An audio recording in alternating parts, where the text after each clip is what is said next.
Chapter 1: Torture and a Friend. Screaming. That was all that could be heard inside of a small cottage on the outskirts of Konoha. The cottage was bleak and seemed to have been abandoned for quite some time. On the inside, it was almost completely dark with only a few candles to light the room. The paint had long since chipped away, and the only thing that was inside seemed to be a chair and the three individuals that occupied the small house. The two men were dressed in the usual Konoha Chunin uniform, along with a small boy no older than 5 years old. The small child looked as if he hadn't eaten in days. His skin was pale, and blood seemed to have covered his entire body, making his clothes and hair seem to be dyed red while blood poured out of his mouth from the blow to the jaw he had just received. If he wasn't in his current state, you would see that his hair was a bright yellow, almost gold, with the brightest blue eyes you have ever seen. 6 whisker marks adorned his cheeks, 3 marks on each side that looked like birthmarks but served as a reminder of who he really was.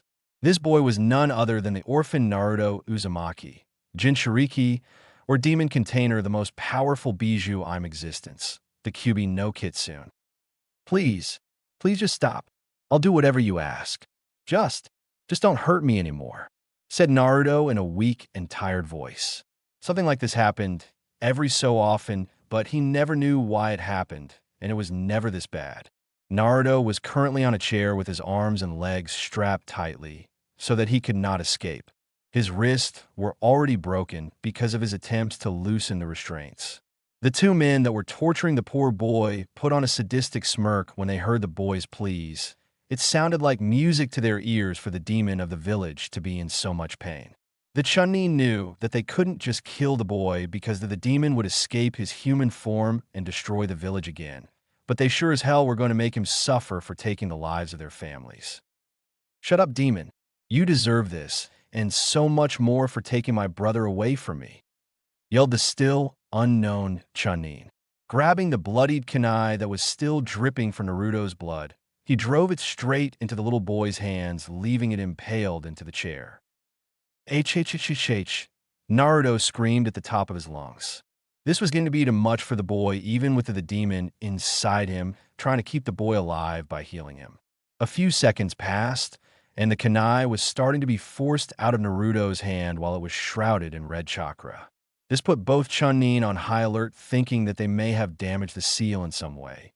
But a few more seconds passed, and the kunai dropped to the floor, and the wound was almost healed. "Marabi, look.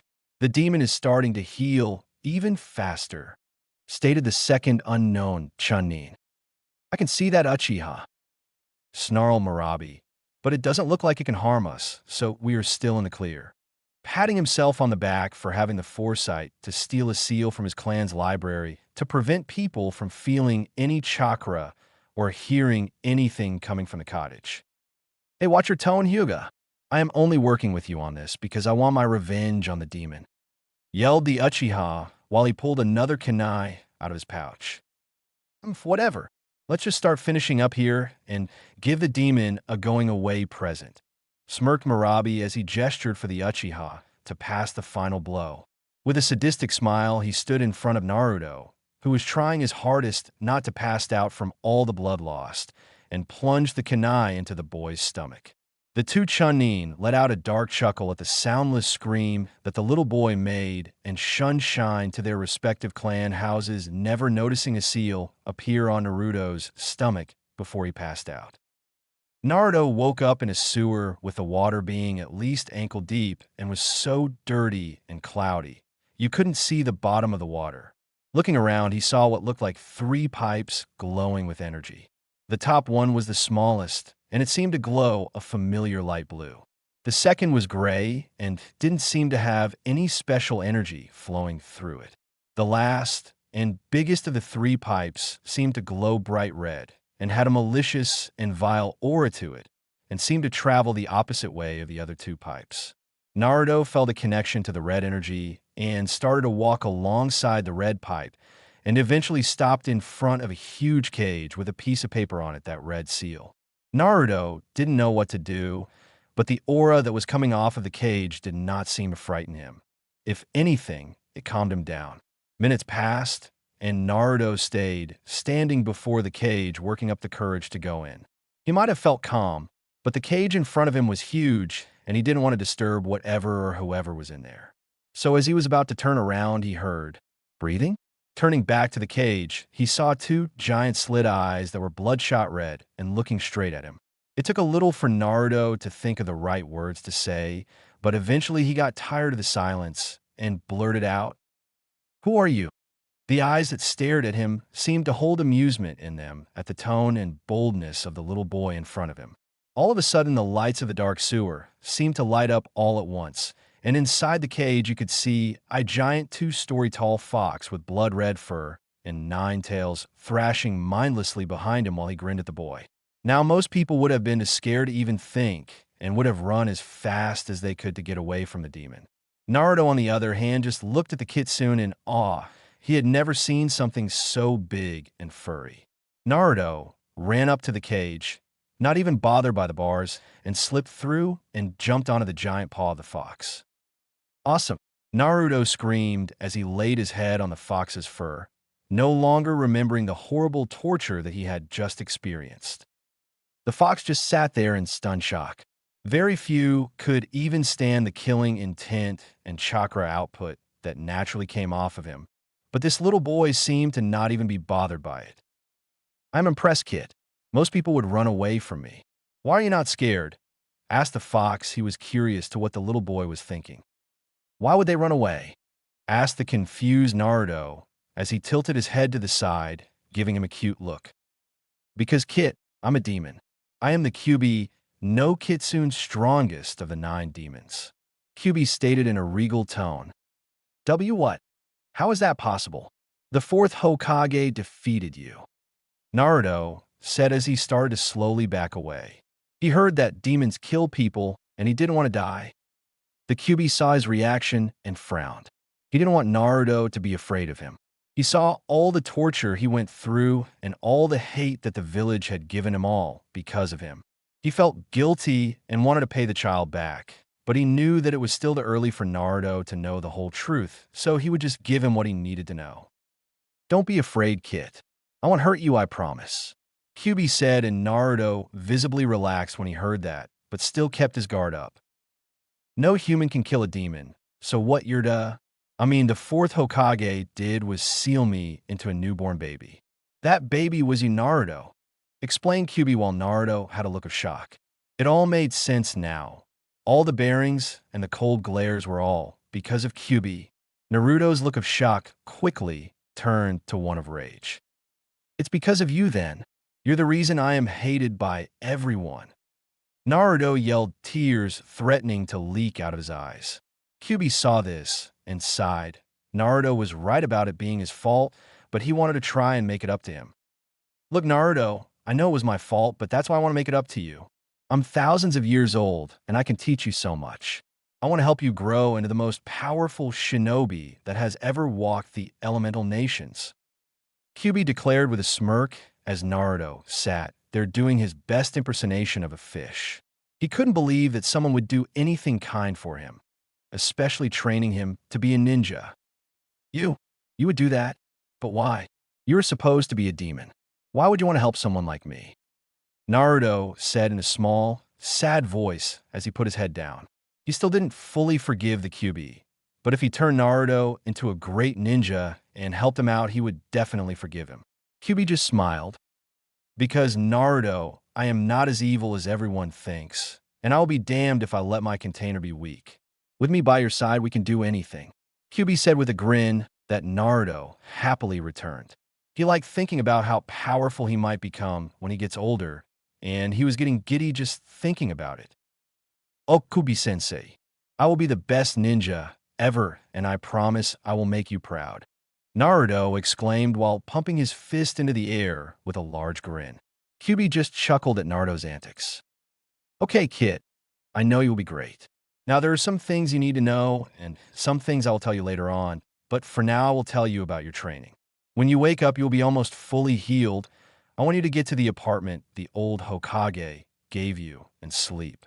Tomorrow morning, we will be training 3 things: your body, mind, and stealth.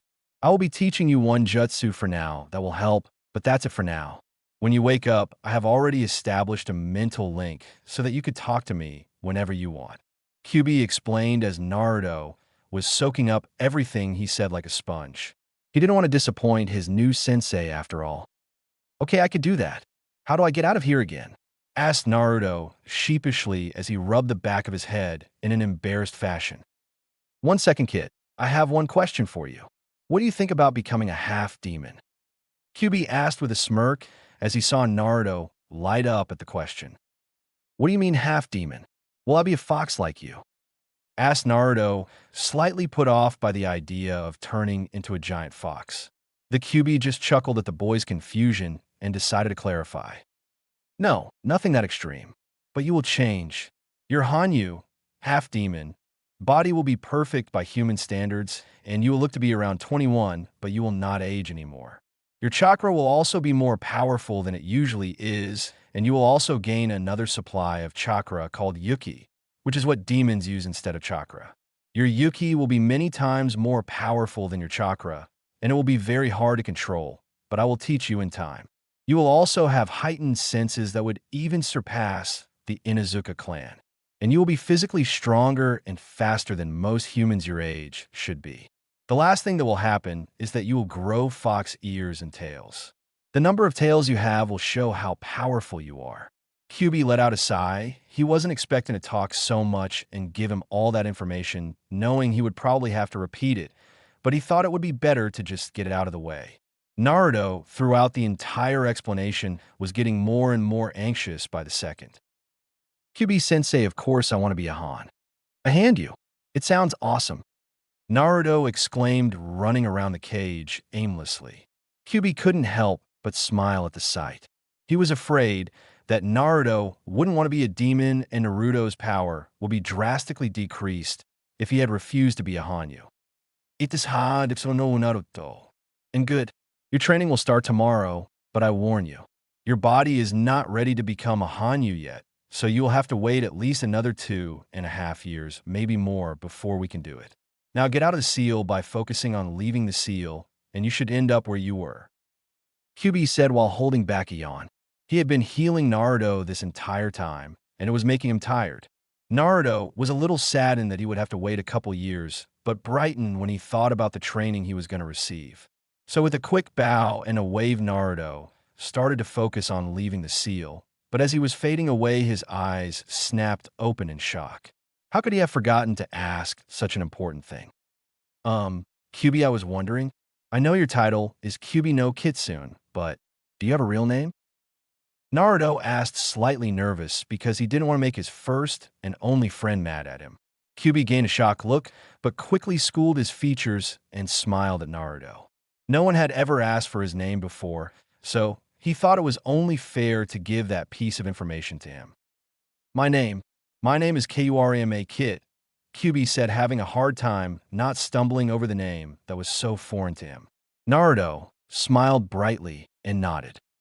Kurama-sensei. See you tomorrow, Naruto said, and he closed his eyes and faded from the sewer. Kyuubi looked at the spot that the blonde was just standing and smiled. This will be very interesting, Kyuubi thought as he fell asleep behind the cage, resting his head on his giant paws. Chapter 2, Growing Up. The next morning, Naruto woke up in his rundown apartment that has been a victim to countless acts of vandalism. He learned quickly that he really couldn't have anything of value, because if he did, it would just be gone the next morning. He looked around his apartment and frowned at the condition that it was in. It wasn't that Naruto was a messy person, but he just didn't care anymore to fix up the place if it was going to get trashed the next day. Shacking off his thoughts, he smiled brightly, thinking about his first day in training. Before he could jump out of bed, he heard a deep voice in his head. I wouldn't be too excited if I were you. This training is going to be hell, Kyuubi said with an amused tone. Naruto yelled and jumped out of the bed, hitting the ceiling with his head and promptly landed on his ass. Ow, Kurama, you scared me, yelled Naruto, more angry at himself for forgetting about the mental link that would let Kyuubi speak to him. Kurama just chuckled at Naruto's misfortune. Calm down, Naruto. First of all, don't talk out loud. People will think you are crazy. I can hear your thoughts, so just think about what you want to say, and I will hear. Kyuubi said, thinking that he will have to do something about Naruto's loud and brash attitude. Naruto blushed in embarrassment and jumped back on his feet. Sorry, Kurama. I was just excited. Where are you going to be teaching me today? Naruto mentally yelled while Kurama grumbled about loud brats. Naruto, we're going to have to do something about your loud behavior. But for now, I want you to get dressed and get something to eat and go to an abandoned training ground. Kyuubi said, which Naruto replied with a quick, "Yes, sensei," and quickly put on his clothes and ran into the kitchen to make some ramen. Kyuubi, seeing that the only thing in Naruto's cupboard was instant ramen, quickly made a mental note to have him eat healthier food. Training Ground 45 had mostly forest trees and rocks, but it did have a small lake that seemed peaceful, and Naruto knew that no one would come here because it was close to the Forest of Death, which people for some reason were scared of. Okay, Naruto, I'm going to explain what's going to be going on for the next couple of years and what I'm going to be teaching you. So pay attention, and if you have any questions, wait till the end, got it? Kyuubi said, not wanting to waste any more time. Naruto mentally nodded, and Kyuubi began. Okay, Naruto, first I'm going to teach you to unlock your chakra, which should be easy seeing as that you have so much, even for a 5-year-old. That's probably because of me, but don't worry, by the time we are done, you will have perfect chakra control. After you unlock your chakra, I will be teaching you a jutsu called Kage Bunshin, Shadow Clones, which allows you to make an exact copy of yourself. When it is dispelled, you will get all the memories and knowledge from that clone. Naruto's eyes widened at that, but kept his mouth shut, not wanting to interrupt. After I teach you, this training will be a lot easier. You will send you clones to work on chakra control exercises such as tree climbing, water walking, kunai balancing, and even waterfall walking. I want your chakra control to be perfect. You will also send a batch of clones to the library to help with your studies. I will not have a dumb container. Kyuubi said flatly. He wasn't going to sugarcoat anything for the boy. Naruto just shrugged, thinking that it had to be done. While your clones are the ones that work on chakra control and knowledge, you will be working on your body physically. Depending on how you do will determine when I can change you into a Hanyu. Kyuubi said, trying to hide his grin. He knew that would motivate Naruto, and by the look of determination in the young kid's eyes, he was sure that Naruto would try his hardest. Now we will be training every day and like this for the next 3 years, until I can make you a Hanyu, so get ready to go through hell. Kyuubi said with a sadistic smirk that made Naruto start to sweat. Any questions? Kyuubi ended. Yeah, when will I learn some cool jutsu? Naruto thought, wanting to do flashy jutsu and fireballs like he had seen from the red eye people he took to calling them.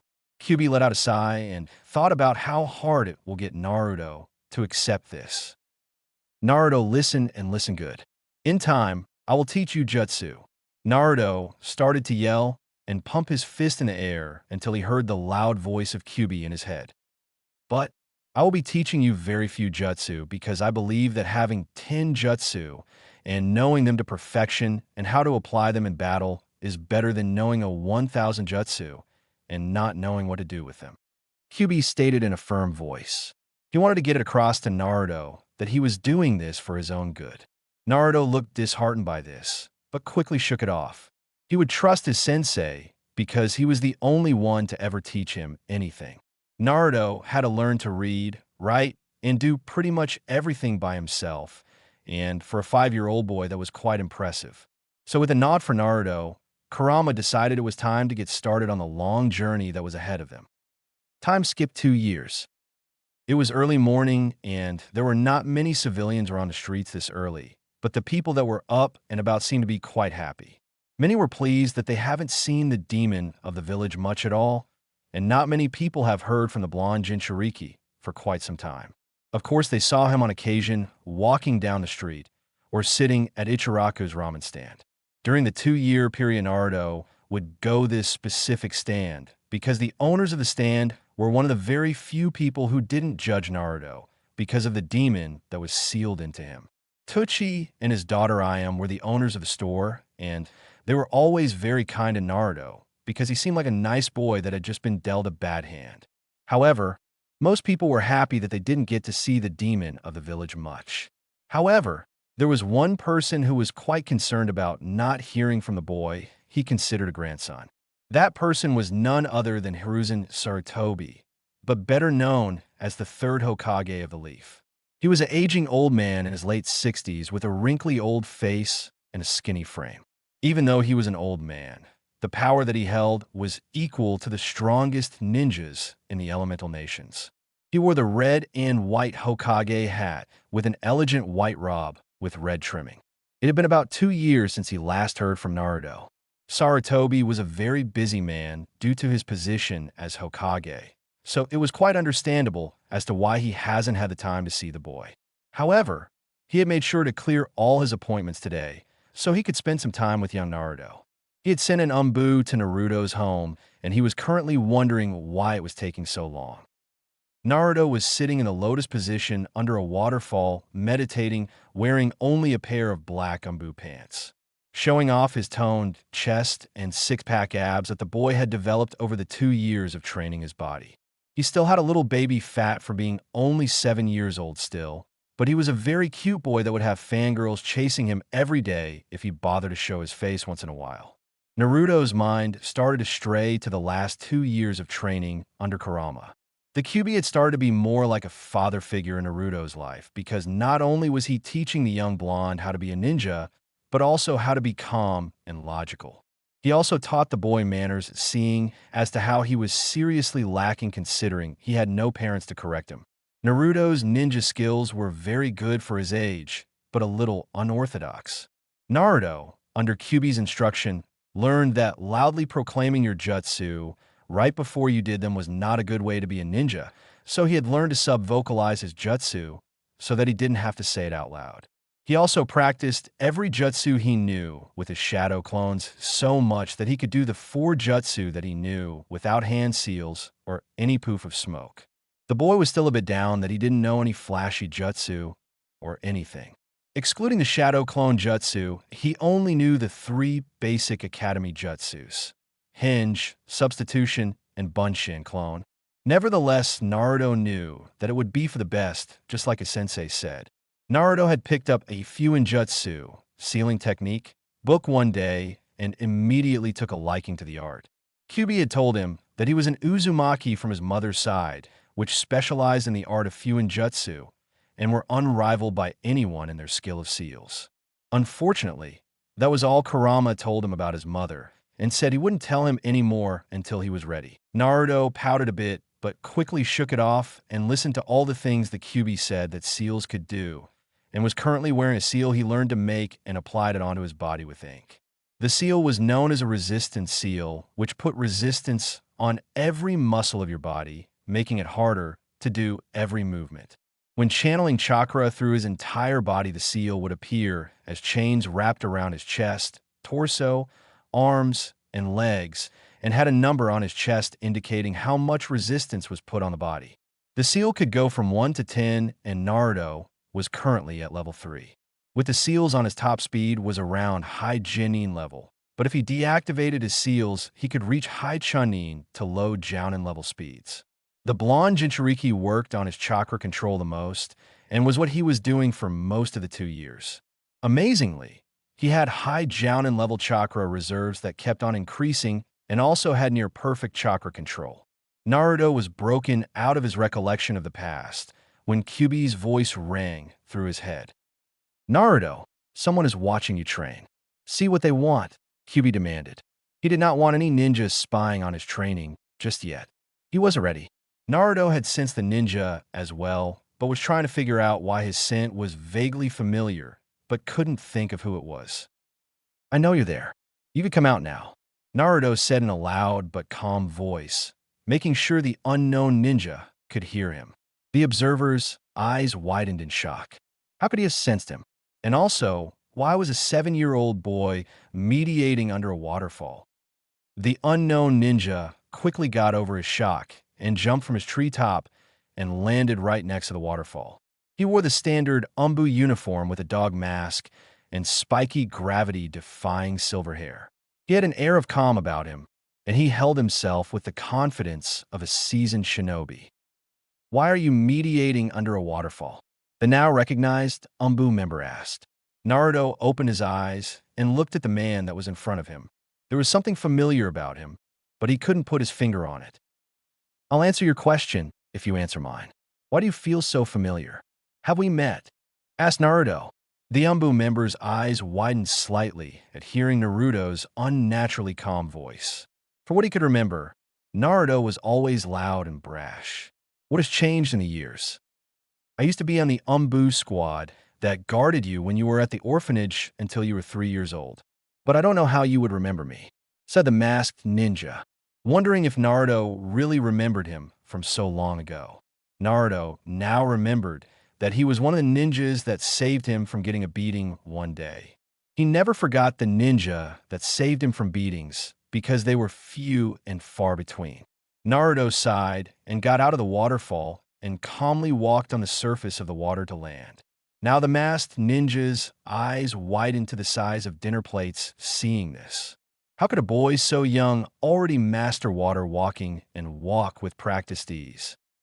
I meditate under the waterfall so that I can learn to block out distractions and stay calm during pressure. I meditate because, well, I enjoy it, Naruto said with a sheepish grin as he rubbed the back of his head nervously. The masked ninja had still not regained his composure to seeing Naruto walk on water so easily and stood there shocked. How did you? I mean, so young. That shouldn't be possible. The Umbu members babbled incoherently. Naruto just stood there and chuckled at the Umbu's stunned look. What kind of ninja would I be if I told you all my secrets, huh? Anyway, what are you doing here? Are you just spying on me, or did you need something? Naruto said nonchalantly. He was about to start his morning physical training. The masked ninja quickly composed himself and stood tall, talking in a businesslike tone. The Hokage wishes to speak to you, the Umbu ninja said. Naruto kept a calm face, but on the inside, he was nervous. He had forgotten all about the Hokage that he referred to as his grandfather. He had been extremely busy, and it has slipped his mind to go visit all this time. And now he had to think whether or not to tell him about the Kyuubi. But before he could contemplate the predicament further, he heard a familiar voice. Yes, I know that the Hokage wants what is best for you. He will be shocked, but I think he will continue to let me train you. I also would like to have a word with him, so if you could give me permission to take temporary control of your body, I would like to talk to him. Kyuubi said. Naruto has known that the Kyuubi could do this, but needed his explicit permission to do so. Yeah, Kurama-sensei, no problem. Naruto thought through the mental link. Meanwhile, the masked ninja was wondering why it was taking so long to answer him. Just as he was about to tell him again, Naruto focused his eyes on his. Yes, sorry for zoning out on Buu-san. I'm ready when you are, Naruto stated with a grin. The masked ninja just shook his head and placed his hand on Naruto and shunshined, teleportation jutsu, them both to the front door of the Hokage Tower, where Naruto would meet the person he called grandfather for the first time in 2 years. Chapter 3 Meeting the Hokage. Wait, Naruto, the Hokage could be busy, the Umbu member exclaimed. Naruto ignored the man and opened the door to the Hokage's office. Hey, old man, it's been a while, Naruto said happily with a huge grin on his face as he entered the Hokage's office without a care in the world. He saw a flash of orange in the old man's hands, and something disappeared from sight. Naruto's eyes narrowed. Hey, what was that, Gigi, grandfather? Naruto said suspiciously. Hiruzen just chuckled nervously and blushed a bit in embarrassment. Nothing for you to worry about yet, my boy, the Hokage said in a nervous tone. Now, come inside and let me have a good look at you. Inu-san, dog. You're dismissed, he said. The Umbu member, known as Inu, did a low bow and shined away in a swirl of leaves. Naruto pouted a bit at seeing that. He still hadn't learned any cool jutsu yet, and he was getting a bit restless, even with the Kyuubi helping him immensely with his patience. Hokage had just now took the time to see the boy, clearly for the first time in 2 years, and he was quite shocked. Naruto stood at 3 feet 8 inches, which slightly taller than most kids his age. He wore a simple gray tank top with black Umbu-style pants and black sandals. His hair had gotten a bit longer, and it seemed like his whisker marks were darker, but it could have been a trick of the light. What stood out most was his brilliant blue eyes that he always had. But what surprised the Hokage the most was that Naruto had a calm and calculative look in his eyes. While Hokage was analyzing Naruto, there was an awkward silence that filled the room. Naruto rubbed the back of his neck nervously. "You staring at me, Gigi. I haven't changed that much, have I?" Naruto asked in confused tone. He looked down at himself and back at the Hokage. Sarutobi quickly gained his composure and smiled warmly at the young boy. "It's not your clothing, Naruto. When did you get be so calm? You were always, well," the Hokage said, not wanting to offend the blonde. "Loud? Obnoxious? Yeah, I know, old man," Naruto said with an exasperated sigh. "I want to tell you what happened, Gigi, but could you send out the hidden Umbu and put up a silencing barrier? I don't want anyone to know the truth just yet," Naruto said, pointing to the corner where a couple of Umbu were hidden. Sarutobi's eyes widened at hearing that Naruto knew that there were Umbu in the room, but quickly sent them out of the room and went through a couple hand seals at a speed Naruto couldn't follow and slammed his hand on the desk. A soft blue light seemed to engulf the room and then faded into nothing. "Naruto, how could you sense the Umbu in the room? Has someone been training you?" the Hokage asked in a concerned tone. Whoever was training Naruto might not have his best interest in mind or the village's, so he wanted to make sure. Naruto grinned at the Hokage. "If I told you, old man, you might have a heart attack and die right here on the spot," Naruto declared with a sly grin. Now the Hokage was beginning to sweat. Who could possibly have trained him that would get that kind of reaction from him? "Naruto, this is extremely important. I want to be sure that the person training you won't harm you or betray the village," the Hokage said, making his voice sound as authoritative as he could without scaring the boy. Naruto just chuckled nervously and found the floor to be much more interesting than before. "Well, you see, Gigi, if I tell you, you have to promise not to freak out and let me tell you my side of the story," Naruto said. He didn't want the old man to overreact before he finished. The Hokage raised an eyebrow, but nodded anyway.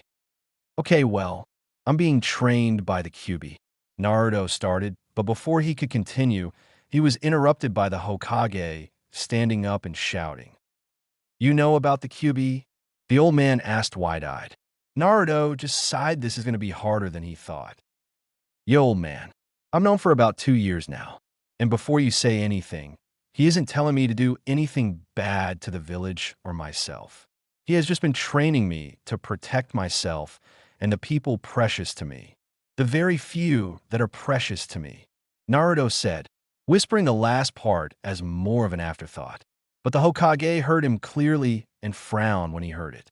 He sighed and sat down in his chair, pulling out his smoking pipe and lighted, knowing that this was going to be a long conversation that will result in a massive headache. "Naruto, the Kyuubi could be manipulating you. You have no way of knowing if he is just using you to try and get out of the seal," the Hokage said, trying to reason with the young boy.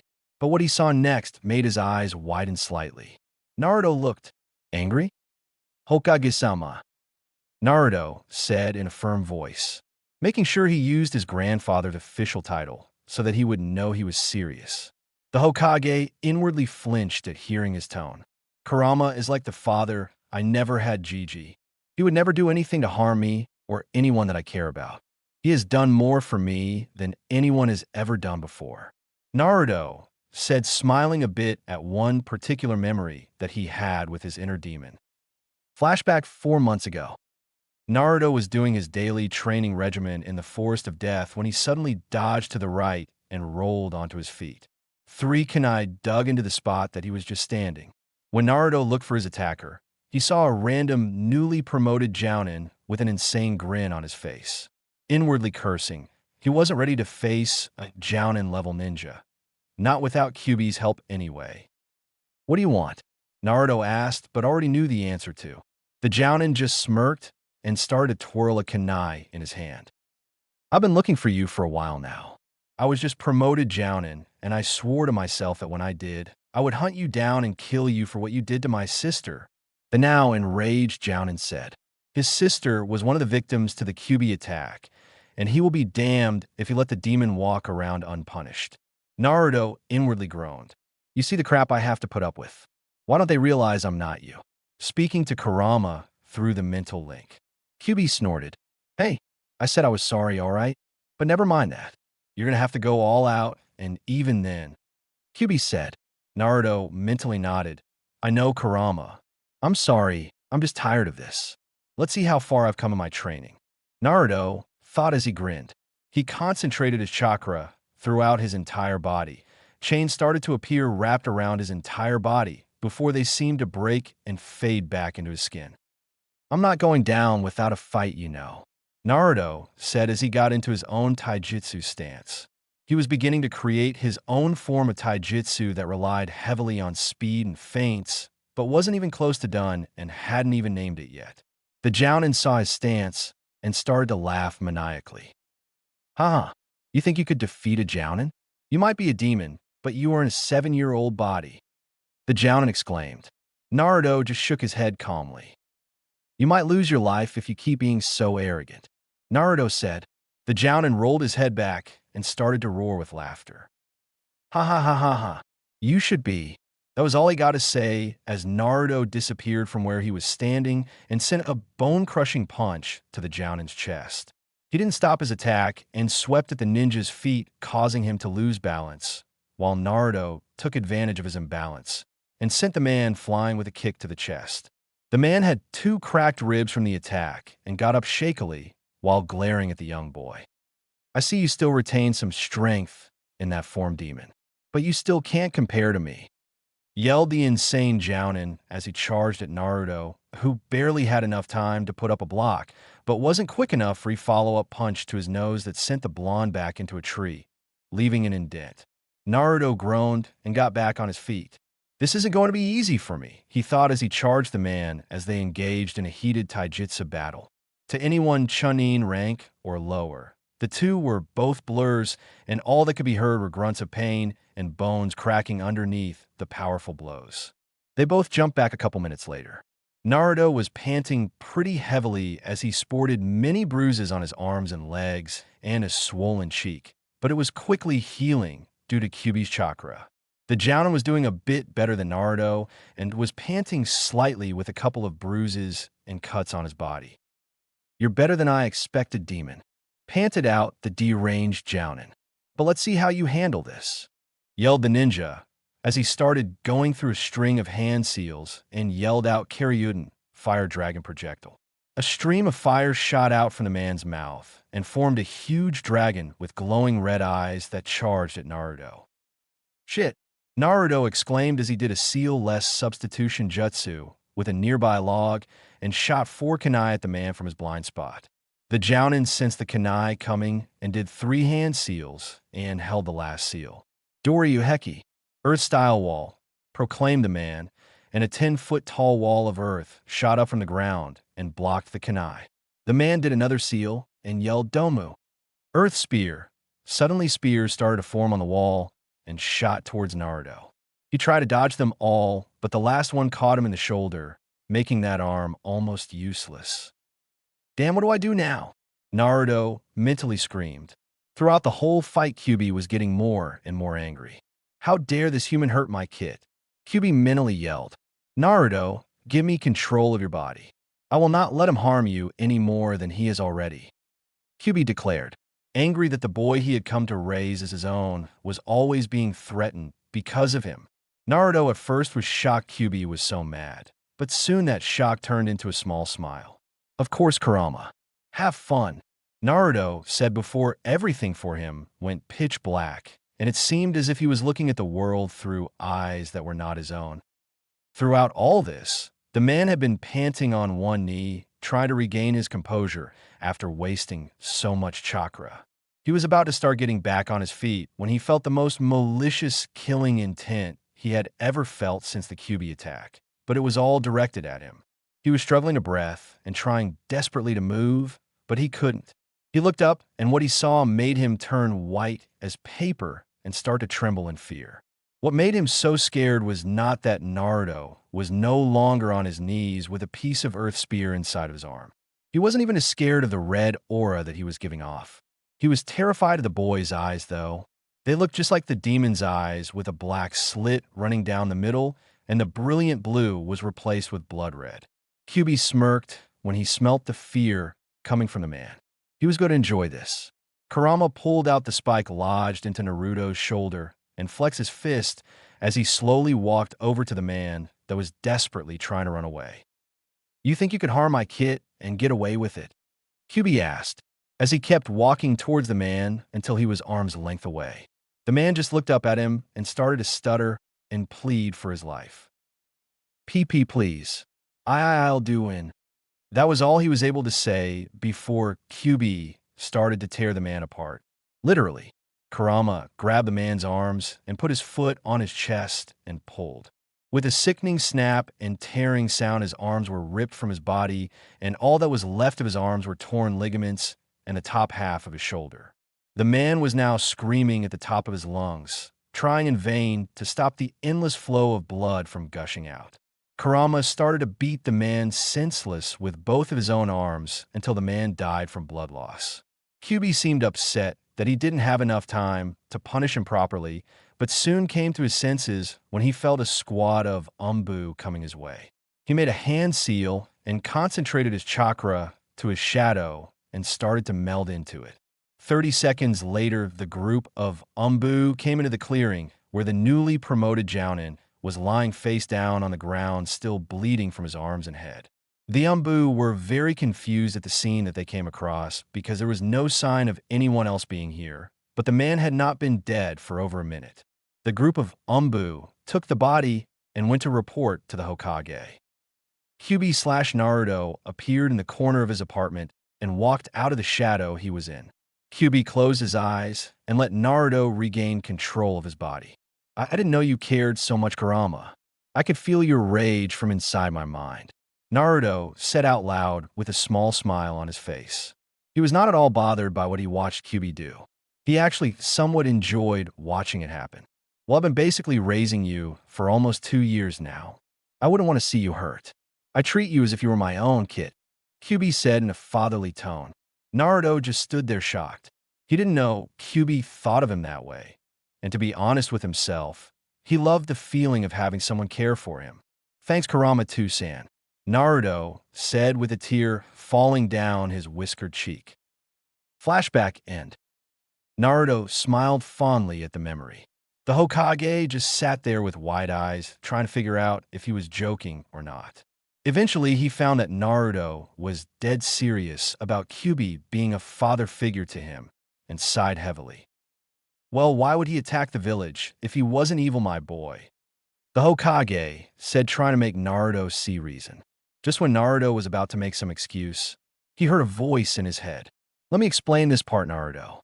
You don't know the whole truth," Kyuubi said, wanting to have a conversation with the old man. Naruto just nodded and looked at the Hokage. "Hey, old man, don't have a heart attack, but Kyuubi wants to speak to you." And without giving his grandfather enough time to respond, he receded inside his mind and let Kyuubi take over. Hiruzen was about to yell at Naruto and tell him to stop, but it was too late. Naruto opened his eyes, and Kyuubi's blood-red slit eyes stared at the Hokage. Now the old man was starting to sweat. He wasn't sure if he could hold off the Kyuubi in time for backup to arrive. "Calm down, Sarutobi. I do not wish to harm you or the village. I just wanted to speak to you about a few things," Kyuubi said in a regal tone that did not seem to fit the young boy. The Hokage relaxed a bit at hearing that, but still kept up his guard. "I am listening," the old man said, trying to keep the slight fear from his voice. Kyuubi sighed and began to tell the Hokage everything that happened about the night he attacked on October 10th and why he did what he did. When Sarutobi heard that Madara Uchiha was still alive and was the one that controlled Kyuubi with his Sharingan, he sighed heavily. He was getting old for this shit. And that's everything that happened that night.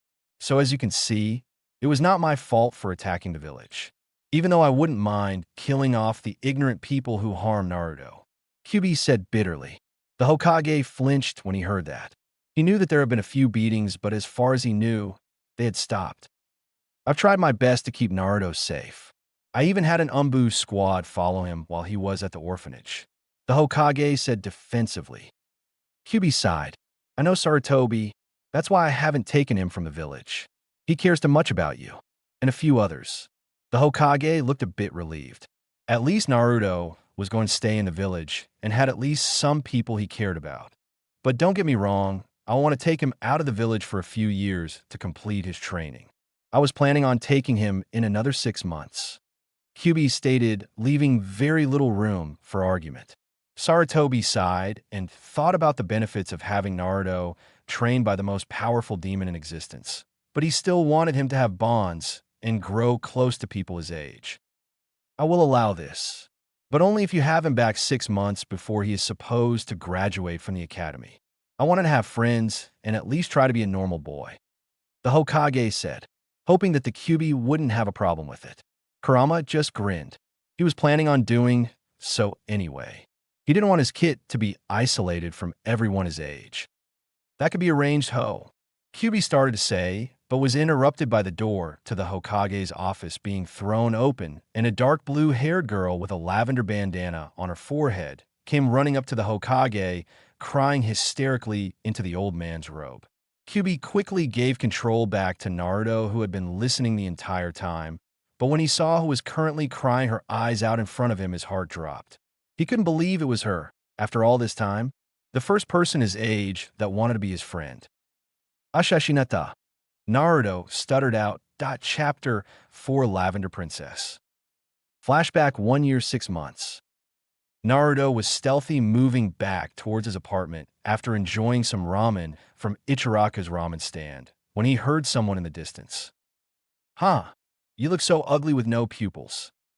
Yeah, and everyone knows that your own father calls you weak. Naruto decided to go check out what all the commotion was about because the voices he heard were of children, so they couldn't have been much older than him. Naruto raced to where he heard the voices coming from and came into a clearing with 2 first-year academy students and a broken-hearted looking girl with dark blue hair and a big lavender coat. Naruto saw the girl and thought she was pretty cute, so why were these 2 boys picking on her? Hey, leave her alone, Naruto shouted, coming up behind the 2 bullies. They jumped in surprise at hearing a new voice and spun around to face the newcomer. Hey kid, this isn't any of your business. So why don't you get lost before we teach you both a lesson? Said the taller of the 2 boys, while the shorter one just nodded and grinned. Naruto kept a calm look, just like Kurama's sensei showed him. You 2 should leave her alone and go pick on some of your own size, Naruto said in a bored tone. He didn't seem frightened at all by the 2 older boys. The taller and apparent leader of the 2 just scoffed and stepped forward. You think you can take both of us, little kid? The leader taunted with a smirk. Naruto's eyebrow twitched at being called little, but nothing else. You guys should really pay attention to your surroundings. You guys sure you're in the academy? Naruto asked, genuinely curious. He sighed when the 2 put on a confused look and pointed behind them. The 2 bullies turned around to see that the little girl was long gone. The 2 had shocked looks on their faces, but quickly turned to one of anger. They turned around, fully intent on making the blonde pay for letting her get away from them, when all of a sudden the boy they were looking at smirked and disappeared in a poof of smoke. With the real Naruto. Naruto never intended to confront the bullies head-on. He didn't want the little girl to continue to be verbally abused, so he sent a shadow clone to confront the bullies and snuck up from behind to get the girl away. He snuck behind the girl and gently tapped on her shoulders so that she wouldn't yelp in surprise. The lavender-eyed girl slowly turned around and saw a boy her age with the brightest blue eyes she had ever seen and spiky blonde hair that was as yellow as the sun. However, when she saw the 6 whisker marks that made the boy have a feral yet cute look, she almost wanted to scream kawaii and hug the cute boy, but her shy nature would never allow it.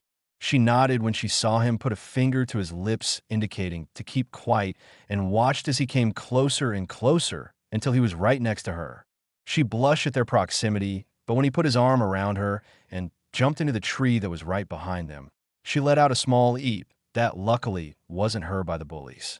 They landed on the tree branch with the little girl feeling faint. Hey, are you feeling all right? You look like you have a fever, Naruto whispered in a concerned voice. The little girl just blushed harder, but tried her best to croak out an answer for this mystery boy who saved her. And no, I'm FF fine. T thank you FF for saving me. The shy little girl stuttered out quietly. Naruto was confused by her stuttering, but quickly shook it off and put on his foxy grin.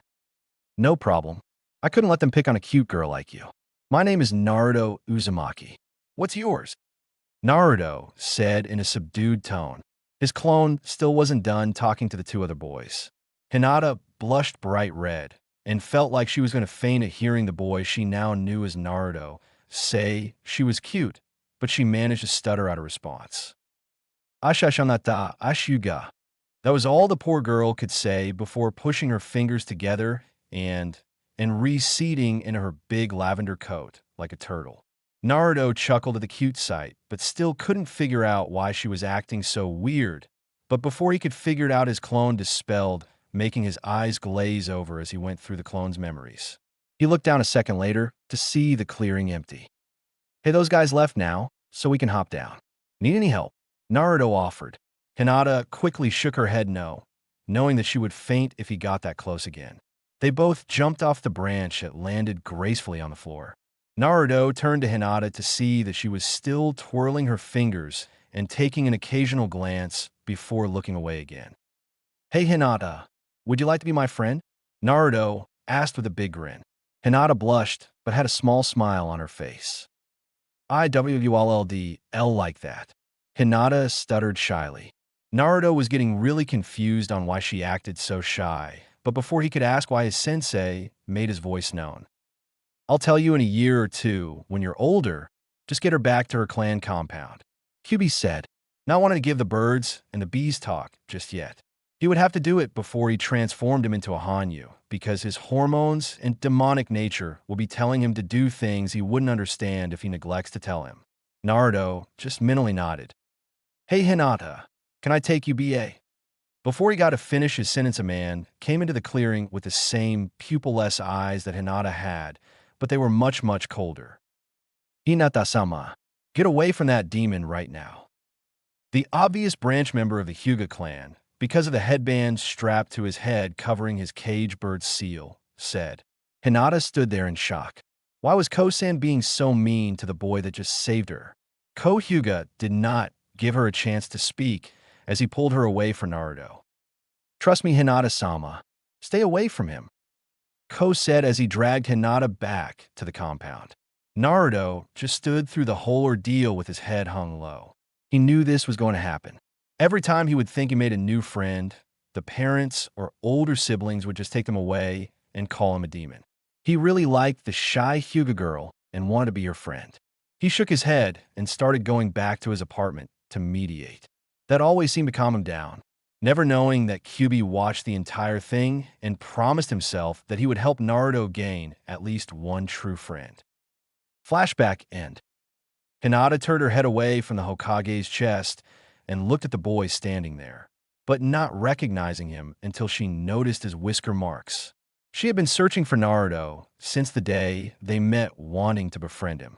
Sadly, she could never find him. And Naruto, Hinata said in a low voice.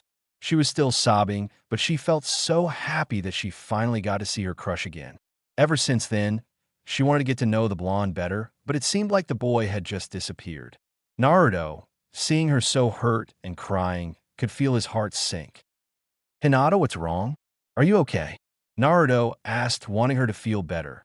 But when Hinata heard the question, the slow sobbing turned into full-blown crying.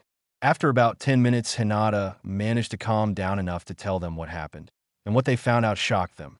Hinata had pulled down the lavender bandana that she had on and showed them the cage bird seal. She then went on to explain that her father had deemed her weak and unworthy of being clan heir after a spar with her sister that she lost. Hinata was denounced as clan heir and her sister took her place. After hearing what happened, the Hokage was left wide-eyed and mouth agape. Naruto was extremely angry that someone would do this to their own daughter. He unconsciously emitted a bit of ki, killer intent. However, when Hinata told them that she was also kicked out on the street because she had refused to be a slave to the main house, Everyone was speechless at this point. Naruto was about to go and give Hinata's clan a piece of his mind when suddenly Kyuubi told him he would like to have control again. Why Kurama? And Hinata doesn't know about you. I'm afraid she might hate me after. Naruto thought a little sad at the idea. Kyuubi stopped and thought about it for a second, but then he said something that shocked him. Naruto, I want you to tell that girl about everything. You still haven't told the Hokage about your life, so it would be like killing two birds with one stone. Trust me on this one, okay? Kyuubi said.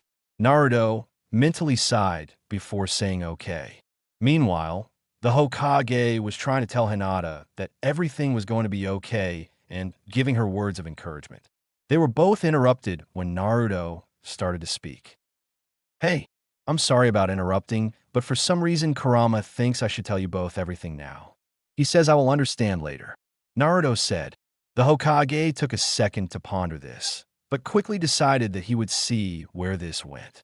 Hinata just looked confused until the Hokage gave Naruto a nod. The young blonde took a deep breath and started to go over his life after he met the Kyuubi and all the training he had done. Also mentioning that he had the Kyuubi sealed inside him, at which Hinata's eyes widened, but to his surprise, she didn't look scared. So Naruto continued with his story. When he was done, the Hokage had a look of amazement on his face, while Hinata had sparkles in her eyes thinking about how awesome Naruto-kun was. And that's about all of it. I would understand if you don't want to be my friend, Hinata. Naruto said in a somewhat sad voice. Hinata's eyes widened.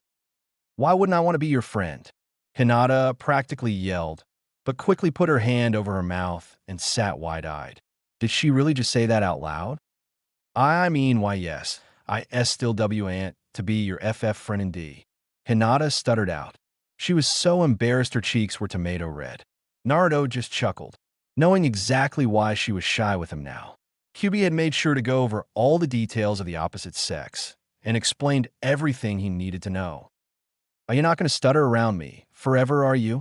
Naruto pouted cutely. Hinata just blushed even more if that was possible. Okay. You've had your fun, Naruto. Now I need to speak to those two, Kyuubi said. Naruto nodded and gained the attention of the two.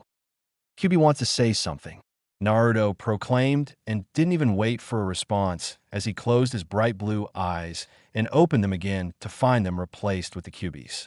Hinata gasped, but quickly schooled herself. Now, the reason I wanted Naruto to tell you about his life now, Sir Toby, and in front of the girl, is because I think that this could be a great opportunity to add 2 Kage-level ninja to your ranks in the next couple of years. Kyuubi said with a smirk, as the Hokage's eyes widened, knowing where this conversation was headed. Hinata still looked confused. Explain what you mean so that I know what you are implying, Kurama. The Hokage said. He wanted to be sure that what he thought was correct. Kyuubi just looked at the old man with a deadpanned expression. You know exactly what I mean. Instead of taking just Naruto on a training trip, I can take them both. I can guarantee that both would be your strongest ninja in the village. Your secret weapons. Only if Hinata agrees, though. Kyuubi declared. The Hokage's eyes widened, and so did Hinata's. He could make her that powerful? You could train these two to such an extent. Sarutobi asked, slightly fearful of the children's well-being. But even he couldn't deny that he would love 2 powerful ninja to protect the village. I'm positive they may very well be as powerful as you, Hokage. Kyuubi said, knowing that they would be much more powerful. What do you think, Hinata? Do you want to come with Naruto to train? Kyuubi asked. Hinata looked at Kyuubi/Naruto, still not believing that she could be that powerful. However, if she could even be half that powerful, she would be happy. And besides, she would be able to spend time with her crush. Hinata blushed at the thought. Hi, Kyuubi-sama, Hinata said with a low voice. Kyuubi waved it off. It's Kyuubi-sensei now, Kit, Kurama said with a toothy grin.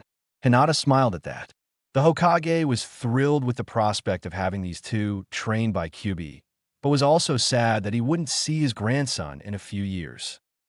I'll approve of this if you promise me one thing, Kyuubi, Sarutobi said as he stood up and narrowed his eyes at Kyuubi. Kurama raised his eyebrow. And what would that be? Kyuubi asked. Sarutobi stared at Kyuubi for a long minute before he sighed. Take care of them, Sarutobi said in a tired voice.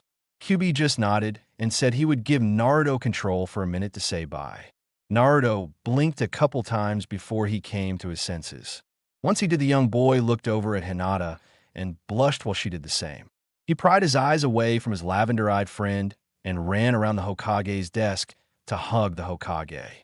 They stayed like this for a couple seconds before they let go. Naruto took a step back and whipped a stray tear from his face. I promised Gigi I'll come back strong as ever so that I could protect everyone who is precious to me, Naruto exclaimed in a proud voice. The old man just smiled warmly at him. I know you will, my boy. I know you will, Sarutobi said as he sat down in his seat once more. Naruto walked over to Hinata, who was still blushing, and gave her a foxy grin that made her heart flutter. You ready, Hinata-chan? Naruto said, while Hinata blushed red from the affectionate suffix and nodded. Naruto closed his eyes and opened them to reveal Kyuubi's. He put a hand on Hinata's shoulder and made a one-handed seal. See you in 3.5 years, Sarutobi, Kyuubi said as the two melded into the shadow on the floor. Sarutobi's eyes widened at seeing such a jutsu done by anyone other than Inara, but just shook his head and chuckled. Naruto and Hinata seem to have a very bright future ahead of them, the Hokage thought. Now all he had to do was figure out what to tell the council about Naruto. Chapter 5 Kitsune Contract and Mates? Kyuubi/Naruto and Hinata seemed to melt out a shadow of a tree that was about half a mile away from Konoha. Hinata looked as if she was dizzy from the teleportation jutsu, but otherwise okay. I'm going to give Naruto control again. I think I have a way for me to bypass the seal, so I could be summoned to train you two properly, Kurama explained as Naruto closed his eyes and opened them to find those brilliant blue. Hey Hinata-chan, Kurama said that we will be traveling to one of his secret caverns near here, so he could properly train us without having to worry about anyone interfering, Naruto said with a smile. He was happy that he would spend more time with Hinata. She just nodded at Naruto and gave him a small smile. Okay, then let's get going, Naruto exclaimed happily as they both started walking to the north. About an hour into walking, Naruto thought that he would get to know Hinata a bit more. It was slow at first because of the stuttering and overall shyness, but sooner than later, she got a bit more comfortable talking to her crush. Even though she would sometimes revert to her stuttering and blushing when Naruto complimented her, it was still an improvement from before. Several hours later into the night, they arrived at a small cave with a boulder in front of it. This is a kit. Put your hand on the boulder and push my chakra into it, Kyuubi explained when he saw the boulder come into view. Naruto nodded and did what he was told. Seals started to appear on the boulder as Naruto pumped Kyuubi's chakra into it, and soon the seals faded and the boulder fell away. What the two kids saw was something that left them stunned beyond belief. Inside was a vast clearing of green grass with some scattered trees around the clearing. There was a big waterfall right next to a small house that seemed to be made for only one person. Naruto and Hinata both walked towards the house when Kyuubi told Naruto to go inside and grab the largest scroll on the shelf. When he did so, Kurama explained that what he had in his hand was the Kitsune summoning scroll that had never been signed by anyone before. I want you and Hinata to be the first ones to sign it, the Kyuubi declared, getting a shocked look from Naruto and especially Hinata. Kyuubi-sensei, are you sure? Hinata asked, not feeling that she was worthy of such an honor. Kyuubi just shook his head. Her father had shot her confidence to hell, but he would be sure to fix that before. Don't worry, Hinata. You are strong, and I will make you even stronger. All you have to do is believe in your own strength, and you'll be fine, Kyuubi said, trying to make the girl find her inner strength. It seemed to work because now her eyes burned with determination. She was not going to let the first person other than Naruto to believe in her down. I will do my best, Kyuubi-sensei, Hinata proclaimed without a hint of a stutter. Kurama smiled at her while Naruto gave her a foxy grin. All right, now, both of you bite your thumb and use your blood to sign the contract," Kyuubi said. Once they were done signing the contract, Kyuubi taught Naruto the hand seals to summoning and told Naruto that all he had to do was think of him while doing the hand seals, and he would appear. Naruto bit his thumb and slowly went through the hand seals, slamming his hand into the ground. Seals started to spread across the ground, and in a small poof of smoke, a tiny fox appeared with one tail and about the size of a dog. Naruto thought he had did the summoning wrong, and Hinata thought the fox was the cutest thing in the world, besides Naruto-kun. Kurama, why didn't it work?" Naruto mentally asked, slightly disappointed he didn't get it down the first time. "Naruto, you only put in enough chakra to make a shadow clone. How big did you expect me to be?" The little fox yipped. Hinata stared in shock at the talking fox while Naruto was rolling on the floor with laughter. "Ha ha, I didn't know that the almighty Kyuubi could be so small. Ha," Naruto said while the little fox gained a tick mark, but grinned when he got an idea. "I was going to make it a surprise, but now seems to be appropriate," the fox said, and without warning the fox was enveloped inside a poof of smoke. When the smoke dropped, Naruto and Hinata's jaw dropped.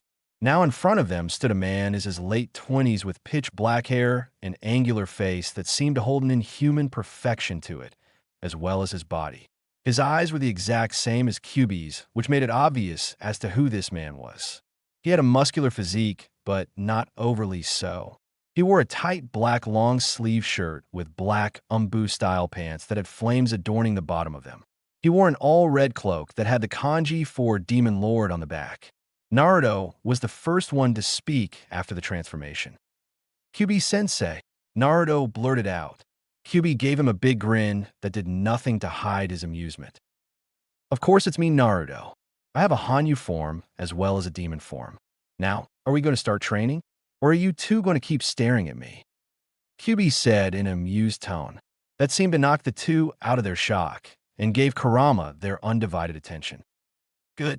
Now, Naruto, you are almost ready for your transformation into a Hanyu. Only about 6 more months, tops," Kyuubi informed. Naruto seemed ecstatic, but Hinata looked at the two with confusion. Kyuubi, seeing this, decided to enlighten the little girl. "Hinata, Naruto will be transforming into a half-demon. Are you okay with that?" Kyuubi asked, curious as to what the girl would say. What he wasn't expecting was the girl to look excited. "Will that make him as strong, as you, sensei?" Hinata asked, wondering if she could go through such a transformation. Kyuubi, hearing this, inwardly smirked. "Maybe Hinata. It depends on how hard he trains," Kyuubi said, while Hinata's eyes widened. "See, can I be Kami 120? Hinata asked, wanting to be as strong as possible. "Well, that depends. You would have to work very hard in these next 6 months to be able to transform. Even then, the only way for you to transform is if Naruto gives you a mate mark while I am transforming him as well," Kyuubi said nonchalantly, while the other two were blushing redder than tomatoes. "Kurama, I won't just force Hinata into being my mate. You told me that the mate mark binds the two together forever and can never be sep." Naruto tried to finish, but was interrupted by, "I'll do it," Hinata screamed, only to cower back in her coat, realizing that she had said what was on her mind. Again, damn it, why did I have to scream that out? Now Naruto will think I'm a freak. He probably doesn't even want to be with me.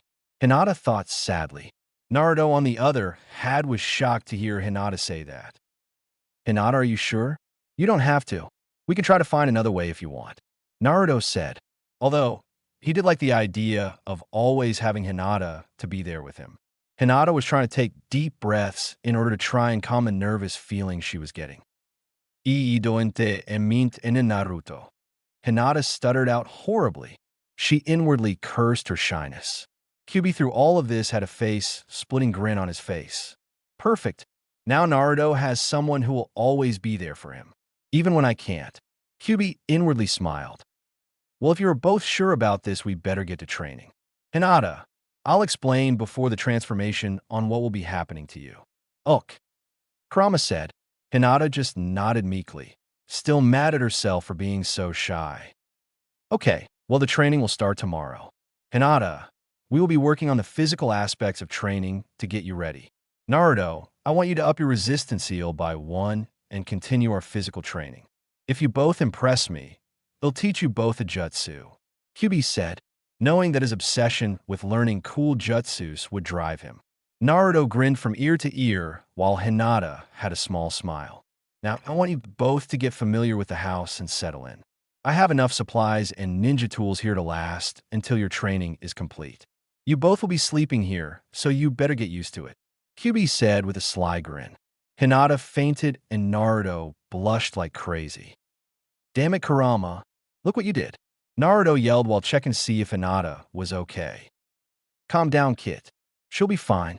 She's gonna have to get over it sometime. Kyuubi stated nonchalantly, and with nothing else to say, he vanished in a poof of smoke.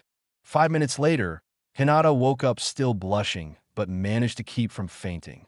They explored the house for a bit, but all they wanted to do was rest. They had traveled almost all day, and they were tired. However, when they came into the bedroom, they realized that there was only one bed. Naruto and Hinata both blushed. Don't worry, Hinata. I'll sleep on the floor, so you can have a bed. Naruto said with a smile. He didn't want Hinata to be uncomfortable while they slept. And then Naruto-kun, ites oka. I don't mind. Hinata stuttered. Naruto blushed thinking about sleeping with Hinata, but smiled because he was happy Hinata felt comfortable enough with him to agree to sleep together. Okay, Hinata, I'm gonna go take a shower, and then you could go. Naruto said while walking off into the bathroom and closing the door. Hinata was really tempted to use her clan's famed Jujutsu, the Byakugan, to see through the wall to take a peek at her soon-to-be mate, but decided against it. She's going to lay on the bed and wait for Naruto to be done. I hope that this stupid seal doesn't ruin anything, Hinata thought bitterly as she rubbed her forehead subconsciously. Time skipped 8 months later. Naruto blinked his eyes open and tried to adjust his eyes to the sunlight and cursed the sun for being so bright. He was about to get up when he felt a small pressure on his chest and looked down. He smiled fondly at his lavender-eyed friend and thought of how close they had gotten in the last 8 months.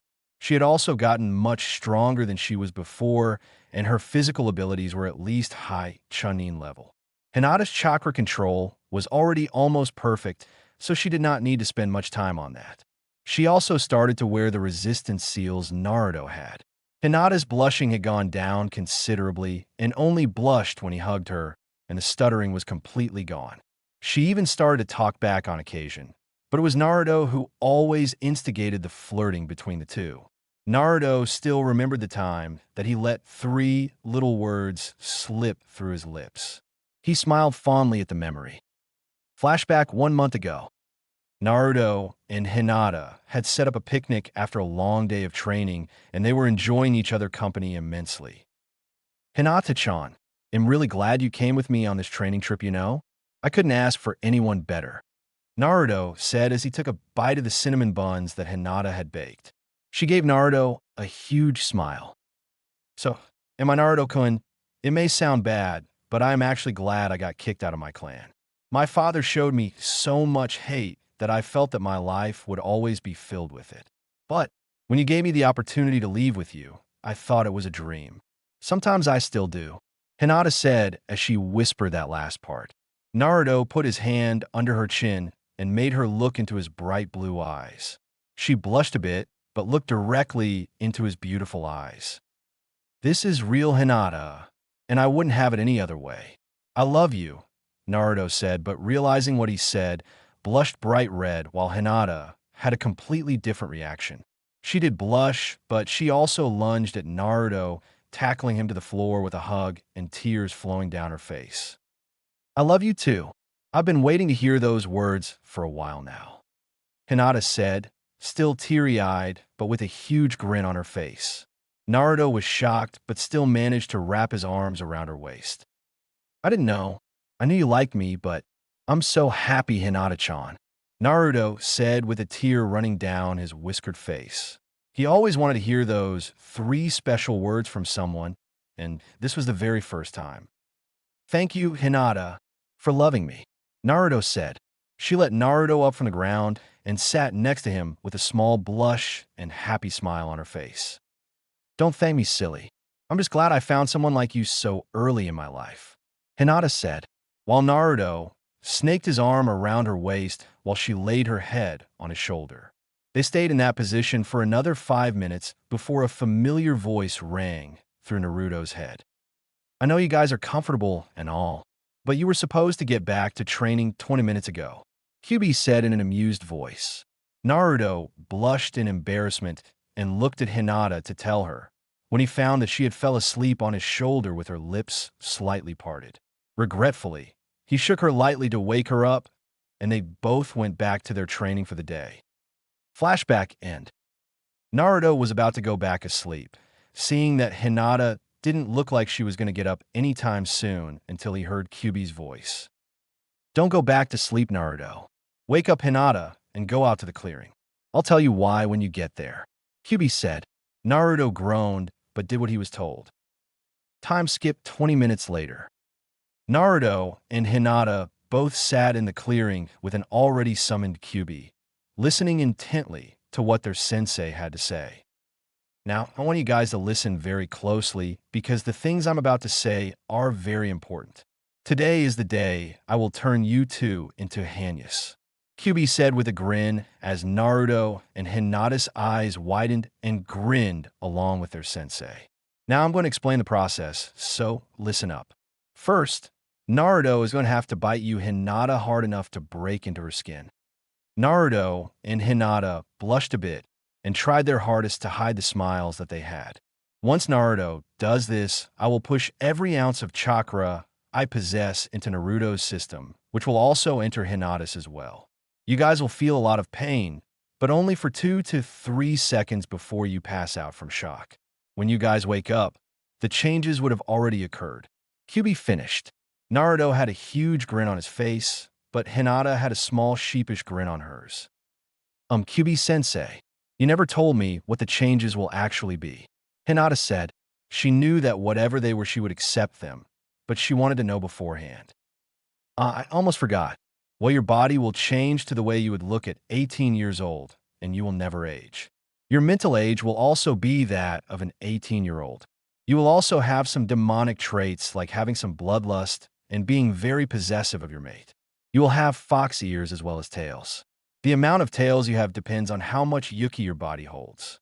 You will have 2 sources of chakra, with your yuki being many times more powerful than your regular chakra. You will also be much stronger, and your senses will heighten beyond even the strongest Inuzuka member. You will also have to train extremely hard to control your yuki. It will be much harder to gain perfect mastery of it than your regular chakra. Kyuubi finished as he took a breath. Naruto just smirked, already knowing all this, but Hinata's eyes were as big as saucers. She looked over at Naruto and pictured him with a tail and fox ears. Kyuubi-sensei, when can we start? Hinata asked giddily. She couldn't wait to see her Naruto after the transformation. Naruto chuckled at Hinata's excitement, but wasn't doing any better in hiding his own. Yet too-san. Let's get started, Naruto exclaimed happily, pumping his fist in the air. Kyuubi just shook his head. Naruto had come a long way, but he was still very excitable, and apparently he was rubbing off on Hinata. Fine, let's get started then. Why dispel you can start, Kyuubi said and disappeared in a poof of smoke.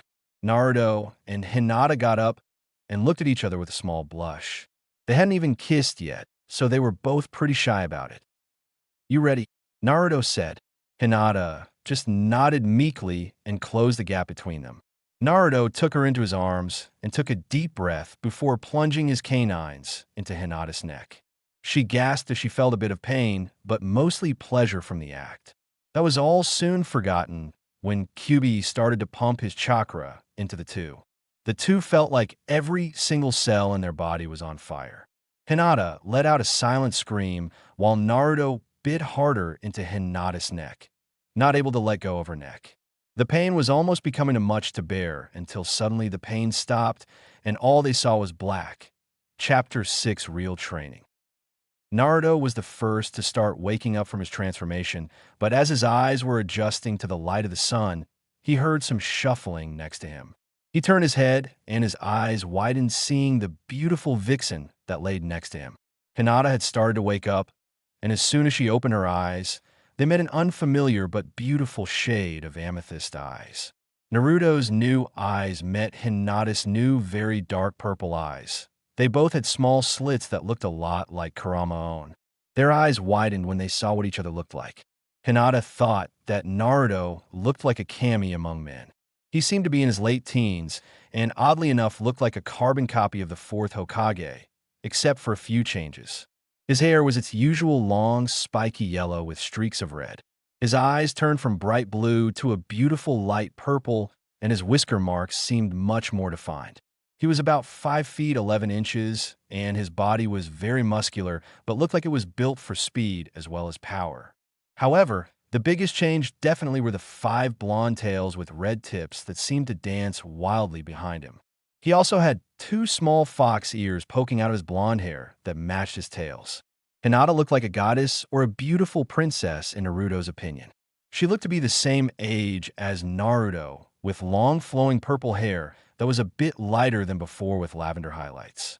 She had her own whisker marks, but they were barely visible and less definite compared to Naruto's.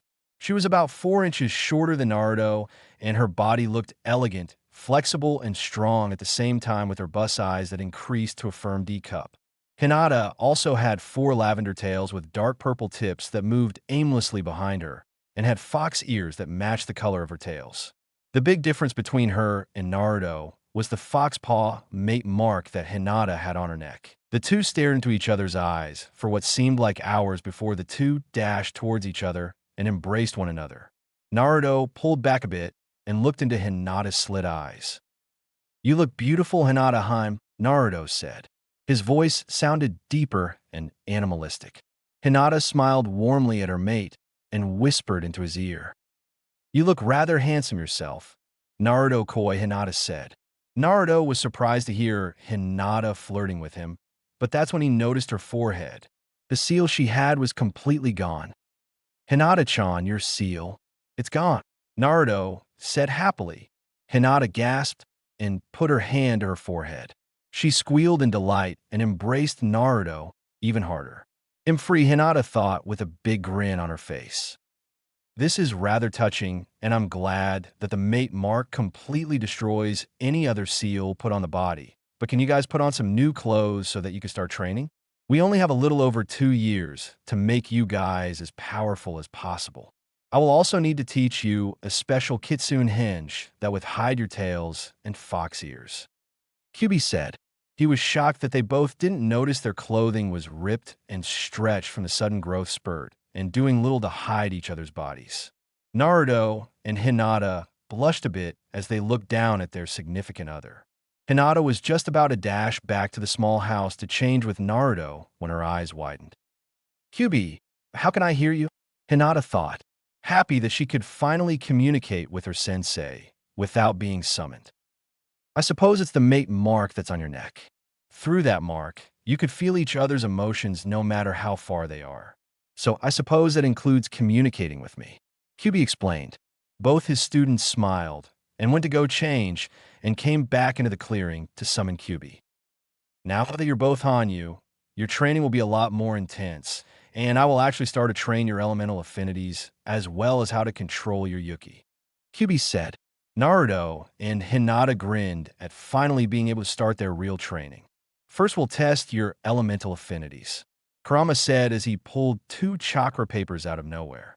He told them what to do as they both took the chakra paper and channeled their chakra into it. Naruto's paper turned pitch black before it bursted into flames. Hinata's also turned black, but instead of bursting into flames, hers dissolved completely in water. Kyuubi grinned. "Well, it seems you both have a very strong affinity for shadows. Hinata has a strong affinity for water, and Naruto has one for fire," Kyuubi said with a smirk. He was going to have fun training these two in their affinities. Naruto looked extremely happy to have 2 affinities, and Hinata grinned, but was also a bit confused. Kyuubi-sensei, I didn't know that anyone except for the Nara clan could manipulate shadows. Hinata asked, while Naruto also wanted to know how. The Nara can only use a fraction of what the true power of shadows can really do. The only ones that can use the true extent of the shadows are demons and Hanyas. Kyuubi said proudly. He would show them how to truly control the shadows.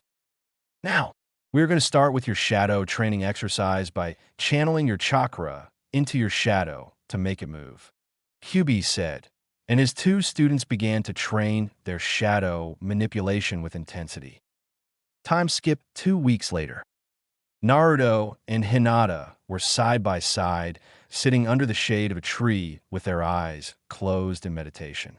Their shadows seemed to be alive as they danced around and even came a little off the ground. The past 2 weeks were used to get their control of shadows to a higher degree to be able to use shadow jutsu, and they were already able to do things that even a Nara was incapable of doing with their shadows. Both Naruto and Hinata were progressing at the same rate because of Naruto teaching her the shadow clone jutsu. Her chakra levels were high Jounin to low Kage after the transformation. She didn't have any control of her Yuki because Kyuubi wanted them to master their affinities before then. Her control over her chakra had gone down a bit, but was still around low Jounin in chakra control. Naruto and Hinata's training in shadow manipulation has made it possible for them to move their shadows and connect to others with ease. They could also raise their shadow above the ground about 2 feet and was able to make them as solid as steel. Kids, it's time for me to teach you guys your first shadow jutsu. Your shadow manipulation is already pretty good, Kurama said with pride. He was impressed by the rate that they were improving and felt that they were ready. Naruto and Hinata grinned at the thought of learning their first shadow jutsu. Now, this jutsu is called Kage Sampo, Shadow Walk, and it is a teleportation jutsu that uses shadows to transport you from place to place. The further you go and the more people you take with you will depend on the amount of chakra and concentration you need to perform the jutsu. Kyuubi explained. Both his students looked ready to conquer the jutsu. Kurama taught them the hand seals and told them to imagine their shadow as a door and to mentally picture the place that is either in their field of vision or somewhere they have already been. Naruto and Hinata made 250 shadow clones each and started to practice the jutsu. By the end of the day, Naruto and Hinata had managed to teleport a little over 1/2 a mile before their concentration was broken. After that day, Kyuubi began to teach them how to maintain concentration while in the shadows and how to further their shadow manipulation. Time skipped 2.5 months later. A huge explosion was heard across the clearing. The landscape seemed to be scorched and damaged already from a big battle. Hinata's shadow walked to avoid the giant fire dragon that was aimed right at her and appeared behind her attacker. She did 10 quick hand seals and sub-vocalized Sun no Jutsu, water dragon projectile, and a huge dragon from a nearby lake formed and came speeding towards her enemy. The attacker just smirked before turning around and going through 5 hand seals and also sub-vocalized his jutsu, Kekai no Kage shadow barrier, and from his own shadow a large 10-foot solid black wall blocked the force of the water dragon. It began to crack as Hinata poured more of her chakra into her jutsu. He felt his shadow wall begin to crack and quickly formed a one-handed seal and disappeared into a shadow. Hinata's vision was blocked by the wall, but when it started to dissolve into the ground, her attacker seemed to have vanished. However, before she had a chance to look for where he went, she felt a kunai pressed onto her throat as Naruto emerged from Hinata's own shadow. "You lose, Hinata-chan," her assailant said in a husky voice. Hinata pouted cutely as she turned to face him. "No fair. I would have had you if you didn't shadow walk, Naruto-kun," Hinata said as Naruto chuckled at the cute face Hinata was giving him. He kissed her cheek, making her blush a bit. "You could do it too, Hinata-heim, so don't complain." Naruto chided lightly while their tails played with one another. "Besides, how about I make it up to you by taking you out on a date?" Naruto asked nervously. They never really had an official date, and he wanted to feel like a real couple with Hinata. She smiled brightly at Naruto and hugged him tightly. I would love that, Naruto-kun, Hinata said. She always wanted to go on a real date with Naruto, but decided to wait until he asked her. Kurama-san, can we take a break? Naruto mentally asked. Kyuubi smiled from inside of his cage. Of course, Naruto. Just don't be out till late tonight. We just started you and Hinata's fire and water manipulation training 2 weeks ago, and you both are progressing tremendously. I think you guys deserve a break. Kyuubi said. Naruto and Hinata both smiled at the compliment. Thanks, Tusen, both Naruto and Hinata said, as they went to go get ready for their date. Hinata had really started to think of Kyuubi as a father figure in her life. He had taught her so much and had given her the encouragement she needed to excel and become as powerful as she was. Kurama had become more of a father than her biological father ever was. Hinata ran into the cottage to shower and picked the dress that she had gotten specifically for this occasion. Naruto bathed in the lake and changed into some dress clothes that he had bought before Hinata got out of the bathroom. 10 minutes after Naruto was done, the door to the bathroom slowly opened and Hinata walked out elegantly dressed. She had on a dark purple dress that matched her eyes, that accented her curves very well, and also wore matching high heels. Her hair was flowing down to her lower back, and she had already hinged so that her tails and fox ears were not visible. Naruto's mouth was agape as he looked at how beautiful she looked in that dress. Hinata was not doing better herself as she gazed upon Naruto's handsome form. He wore a red button-down shirt that was hugged his body tightly and left a few of the top buttons open. His pants were black with red stripes on the outer sides with black shoes. They took a minute to compose themselves before they interlocked arms and walked out of their cavern to the nearest town. Once they reached Shikuba town, they walked through the streets arm in arm while looking for a nice place to eat. They found a nice little place that specialized in making cinnamon rolls, and Hinata looked at Naruto pleadingly. Naruto chuckled and shook his head. His vixen could never resist cinnamon rolls, so he indulged his mate and strolled into the restaurant. They were seated and enjoyed each other's company while they ate their meals. They didn't have much to talk about since they knew pretty much everything about each other, but that didn't stop them from having a good time. When they were done, they decided to take a walk around town and enjoy the nighttime view. They strolled through the streets for a couple of hours until they walked through an alleyway and was soon surrounded by 5 bandits with a lecherous grin on their face. Well, what's so we have here? What's a pretty little lady like you doing with a guy like this when you could be with someone like me? The apparent leader of the group said with a grin. Naruto had a blank expression on his face, but Hinata could feel the bloodlust coming from him. Hinata squeezed Naruto's hand softly to try and calm him down. So what do you say to being my little whore? I'll show you what a real man is like. The leader said. Naruto's face turned from emotionless to one of excitement. I was going to leave you guys alive, but now none of you are leaving with your lives. Naruto said with a bloodthirsty grin while Hinata just unhooked herself from Naruto and leaned against the wall to watch her mate destroy the bandits. She had to admit she was quite excited herself, as her own grin appeared on her face from the idea of the slaughter that was about to occur. The leader let out a loud, arrogant laugh. "Ha, baka, idiot. You think you could defeat all 5 of us?" The leader said, while Naruto kept the same grin on his face while putting his hands together to form one seal. As soon as he did, his shadow shot towards the leader and grabbed onto his arm and torso. The shadow curled around the entire length of his arm and tugged hard. His whole arm ripped off and fell to the floor with a light thud. The leader let out a piercing scream, while the other 4 were backing away slowly. However, before they could go, Naruto sped through 10 hand seals and sub-vocalized Kekai no Kage, but instead of solid black wall, a 4-sided barrier appeared around the group. The bandits were now trapped with the 2 grinning Hanyas. You weren't planning on leaving so soon, were you? Me and my mate haven't made someone else's blood spill in quite some time. Hi, princess. Would you like to join? Naruto asked Hinata. She just gave him a grin and nodded. There was no way she would miss out on this. The next few minutes were filled with screams of pain and blood flying in all directions, and blood rained onto the 2 Hanyas. After a couple of minutes, the barrier faded, and all that were left were the young couple in a street flowing with blood and body parts. Hinata looked down at her dress and pouted.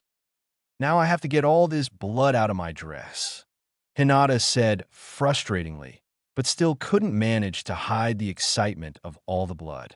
Naruto just shook his head, but also had a smile on his face. After their transformation, they both had a craving for blood that hasn't been fulfilled until now.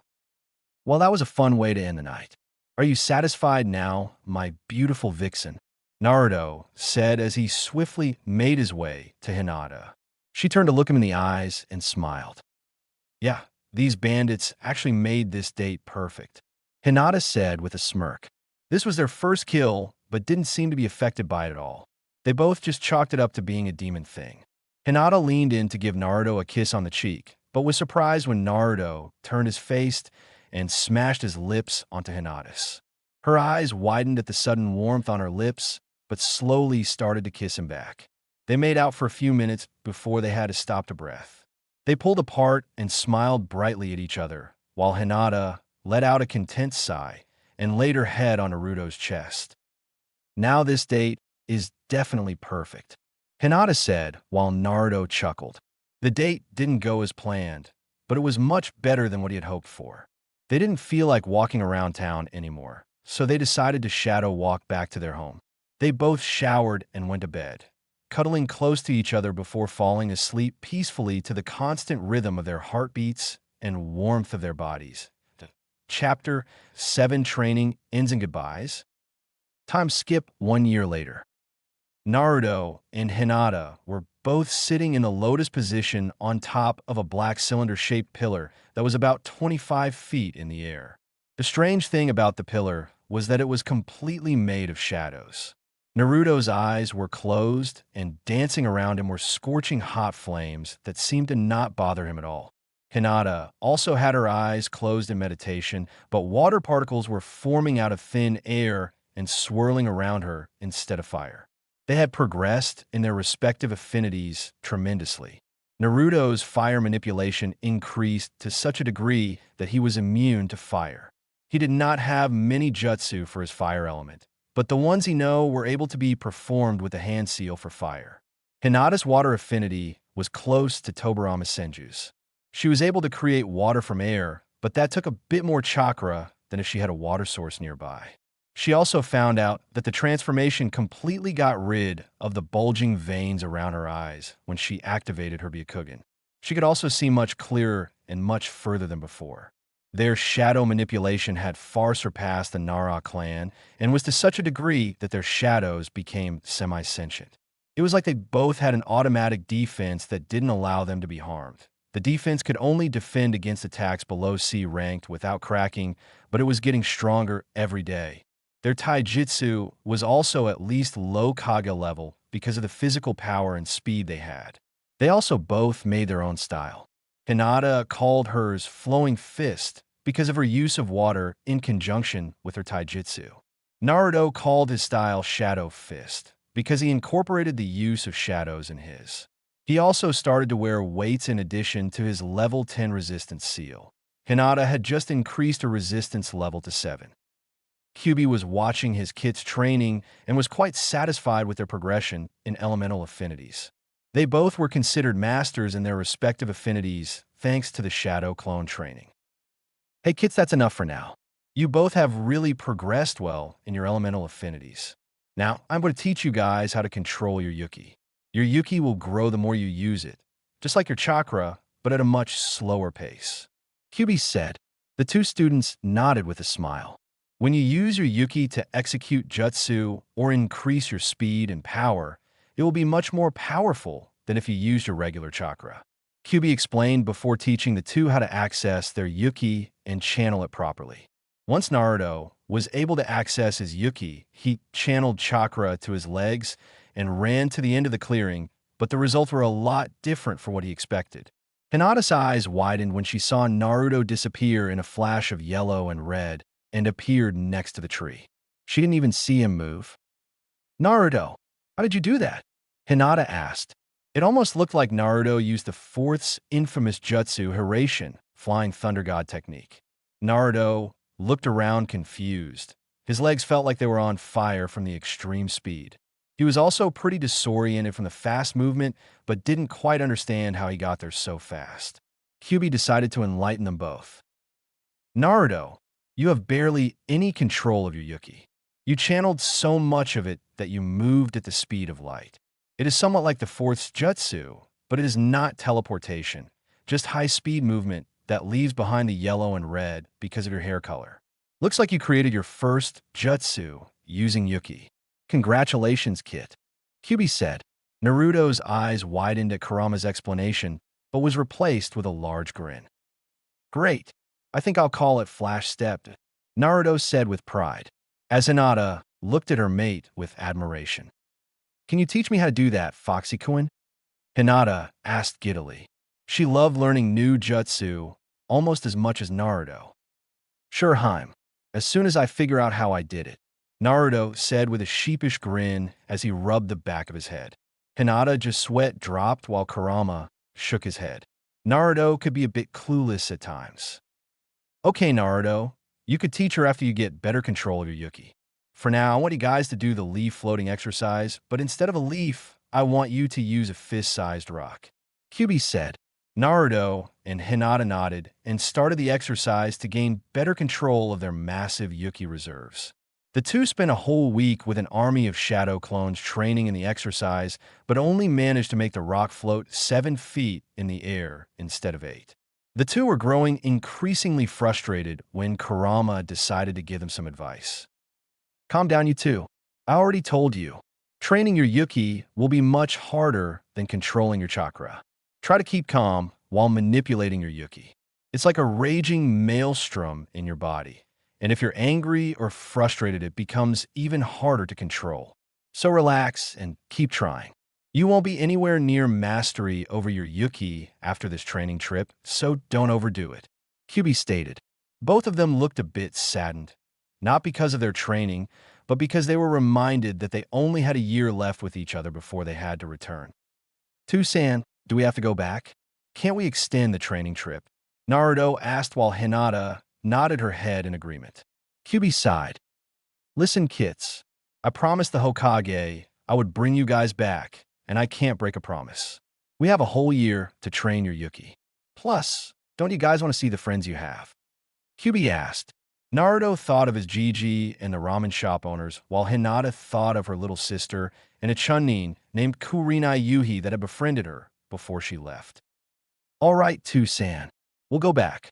But do we have to hide the way we look? We become quite used to our tails and ears. Hinata asked. Kyuubi smiled at hearing that. He was glad they had embraced their demonic traits. Well, yes and no. I was planning on asking the Hokage myself, but you guys will have to be the ones to tell him. I don't want your skills to dull being on a genin squad, so I was planning to ask the Hokage to put you both in a squad of Umbu as well. You could use your true form on Umbu missions. Kyuubi explained. Both Naruto and Hinata both had confused looks on their face, though. Why can't you tell the Hokage yourself, Tusan? Hinata asked. Kyuubi cursed from inside of his cage. Don't worry about it. Get back to training. You guys have had enough of a break. Kurama said as he cut the mental link, leaving a very confused couple. They wondered what Kyuubi wasn't telling them, but figured if it was important, he would let them know. Time skip 1 year later. Two figures were seen walking towards the gates of the mighty village hidden in the leaves. All that could be seen were their matching cloaks that were pitch black with the kanji for Kitsune Demon on the back in red. As they approached closer to the gate, they seemed to be no older than 12 years old and had purple glowing eyes under their hoods. As they came closer, the guard were able to see that one was female and the taller one was male. The taller one seemed to be depressed, not even paying attention to where he was walking, while the female held his hand and looked equally depressed. A lone tear rolled down the male's cheek as he replayed what had happened a couple of days ago. Flashback 2 days ago. Naruto and Hinata were busy sealing clothes and supplies into scrolls, getting ready to return back to their village when the temperature in the room seemed to drop several degrees. Directly behind the two, a ghostly image of the god of death, Shinigami, appeared behind them and spoke in an ominous low voice. "It is time, Kyuubi," Shinigami said. Naruto and Hinata jumped in surprise and got into a defensive stance. However, when they saw who spoke, their blood turned cold. They might be powerful, but they were no match for a god. Naruto was the first one to find his voice. Are you? Are you who I think you are? And what do you mean it's time?" Naruto said with fear clearly evident in his voice. Shinigami stared into Naruto's eyes, making him flinch. "I came for Kyuubi. I am surprised he has not informed you of his dilemma. Nevertheless, I am here to collect his soul," Shinigami said. Naruto and Hinata's eyes widened at that. "Tusan, what the hell is he talking about?" Naruto mentally screamed. Kyuubi was silent this whole time. He knew this was coming, but he could never figure out what to say. "Kid, I have to go. When I turned you both into Hanyas, I had to use every last bit of chakra I had. The only reason I'm still here is because I made a deal with Shinigami himself. I couldn't bring myself to tell you both. I'm sorry," Kyuubi said sadly. Naruto and Hinata both had tears forming in their eyes. "You can't go," Naruto yelled teary-eyed. Kyuubi was like his father. How could he leave him? Please, Tusan, don't leave us," Hinata begged. She didn't want to lose the closest thing she had to a father. Kyuubi looked down in his cage sadly. He didn't want to leave his kids either. They were his world. He was never able to have his own children, so Naruto and Hinata were the closest he's ever gotten to having kids. "I have wasted enough time in this plane. Call me Kyuubi," Shinigami said as he put his hand out and made a pulling motion. All of a sudden, Kyuubi felt himself being pulled out of Naruto's cage, and before long, he was also a ghostly image next to Shinigami in his Hanyu form. "Kids, don't worry about me. Love each other and train hard to protect one another. Thank you for giving me the chance to feel what it's like to have kids of my own. I will never forget you both," Kyuubi said. With that said, Shinigami grabbed Kyuubi and pulled him into his stomach and disappeared without another word.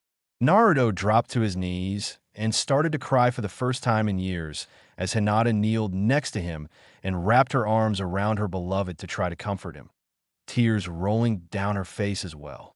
They couldn't believe that Kurama was taken from them without them being able to do anything about it. A few hours later, they had fallen asleep on the floor, emotionally exhausted. The next day, they went into town and bought matching cloaks that had Kitsune Demon embroidered on the back in memory of their father. Flashback in Chapter 8, Returning Home and Inheritance. Sarutobi was sitting in his office thinking about the two children he had sent off on a training trip with Kyuubi. He often asked himself if he made the right decision by letting them go. He knew that they should be back any day now. The Hokage thought back to the day he had to tell the council about Naruto's departure. Flashback 2 years ago. The Hokage was sitting inside the council room with a bored look on his face as his advisors argued on every issue that had come up. The civilian council would often be against the shinobi council in everything. The arguments were usually settled by the village elders or himself. However, his eyes widened slightly when Danzo Shimura got the attention of the council. "Lord Hokage, I would like to ask why Naruto Uzumaki has not joined the academy. In fact, no one has seen him for a while now." Danzo said. He wanted the Jinchuriki to be a part of his root operation, but the Hokage shot the idea down swiftly. Sarutobi mentally cursed Danzo for bringing it up. "Good. That brat should not be allowed to become any stronger," yelled a random civilian of the council. All of the civilians nodded their head in agreement. "His name is Naruto, and I have taken it upon myself to see that the boy has the proper training to control what's inside him. He will be in the academy 6 months before graduation to help him bond with classmates," the Hokage said.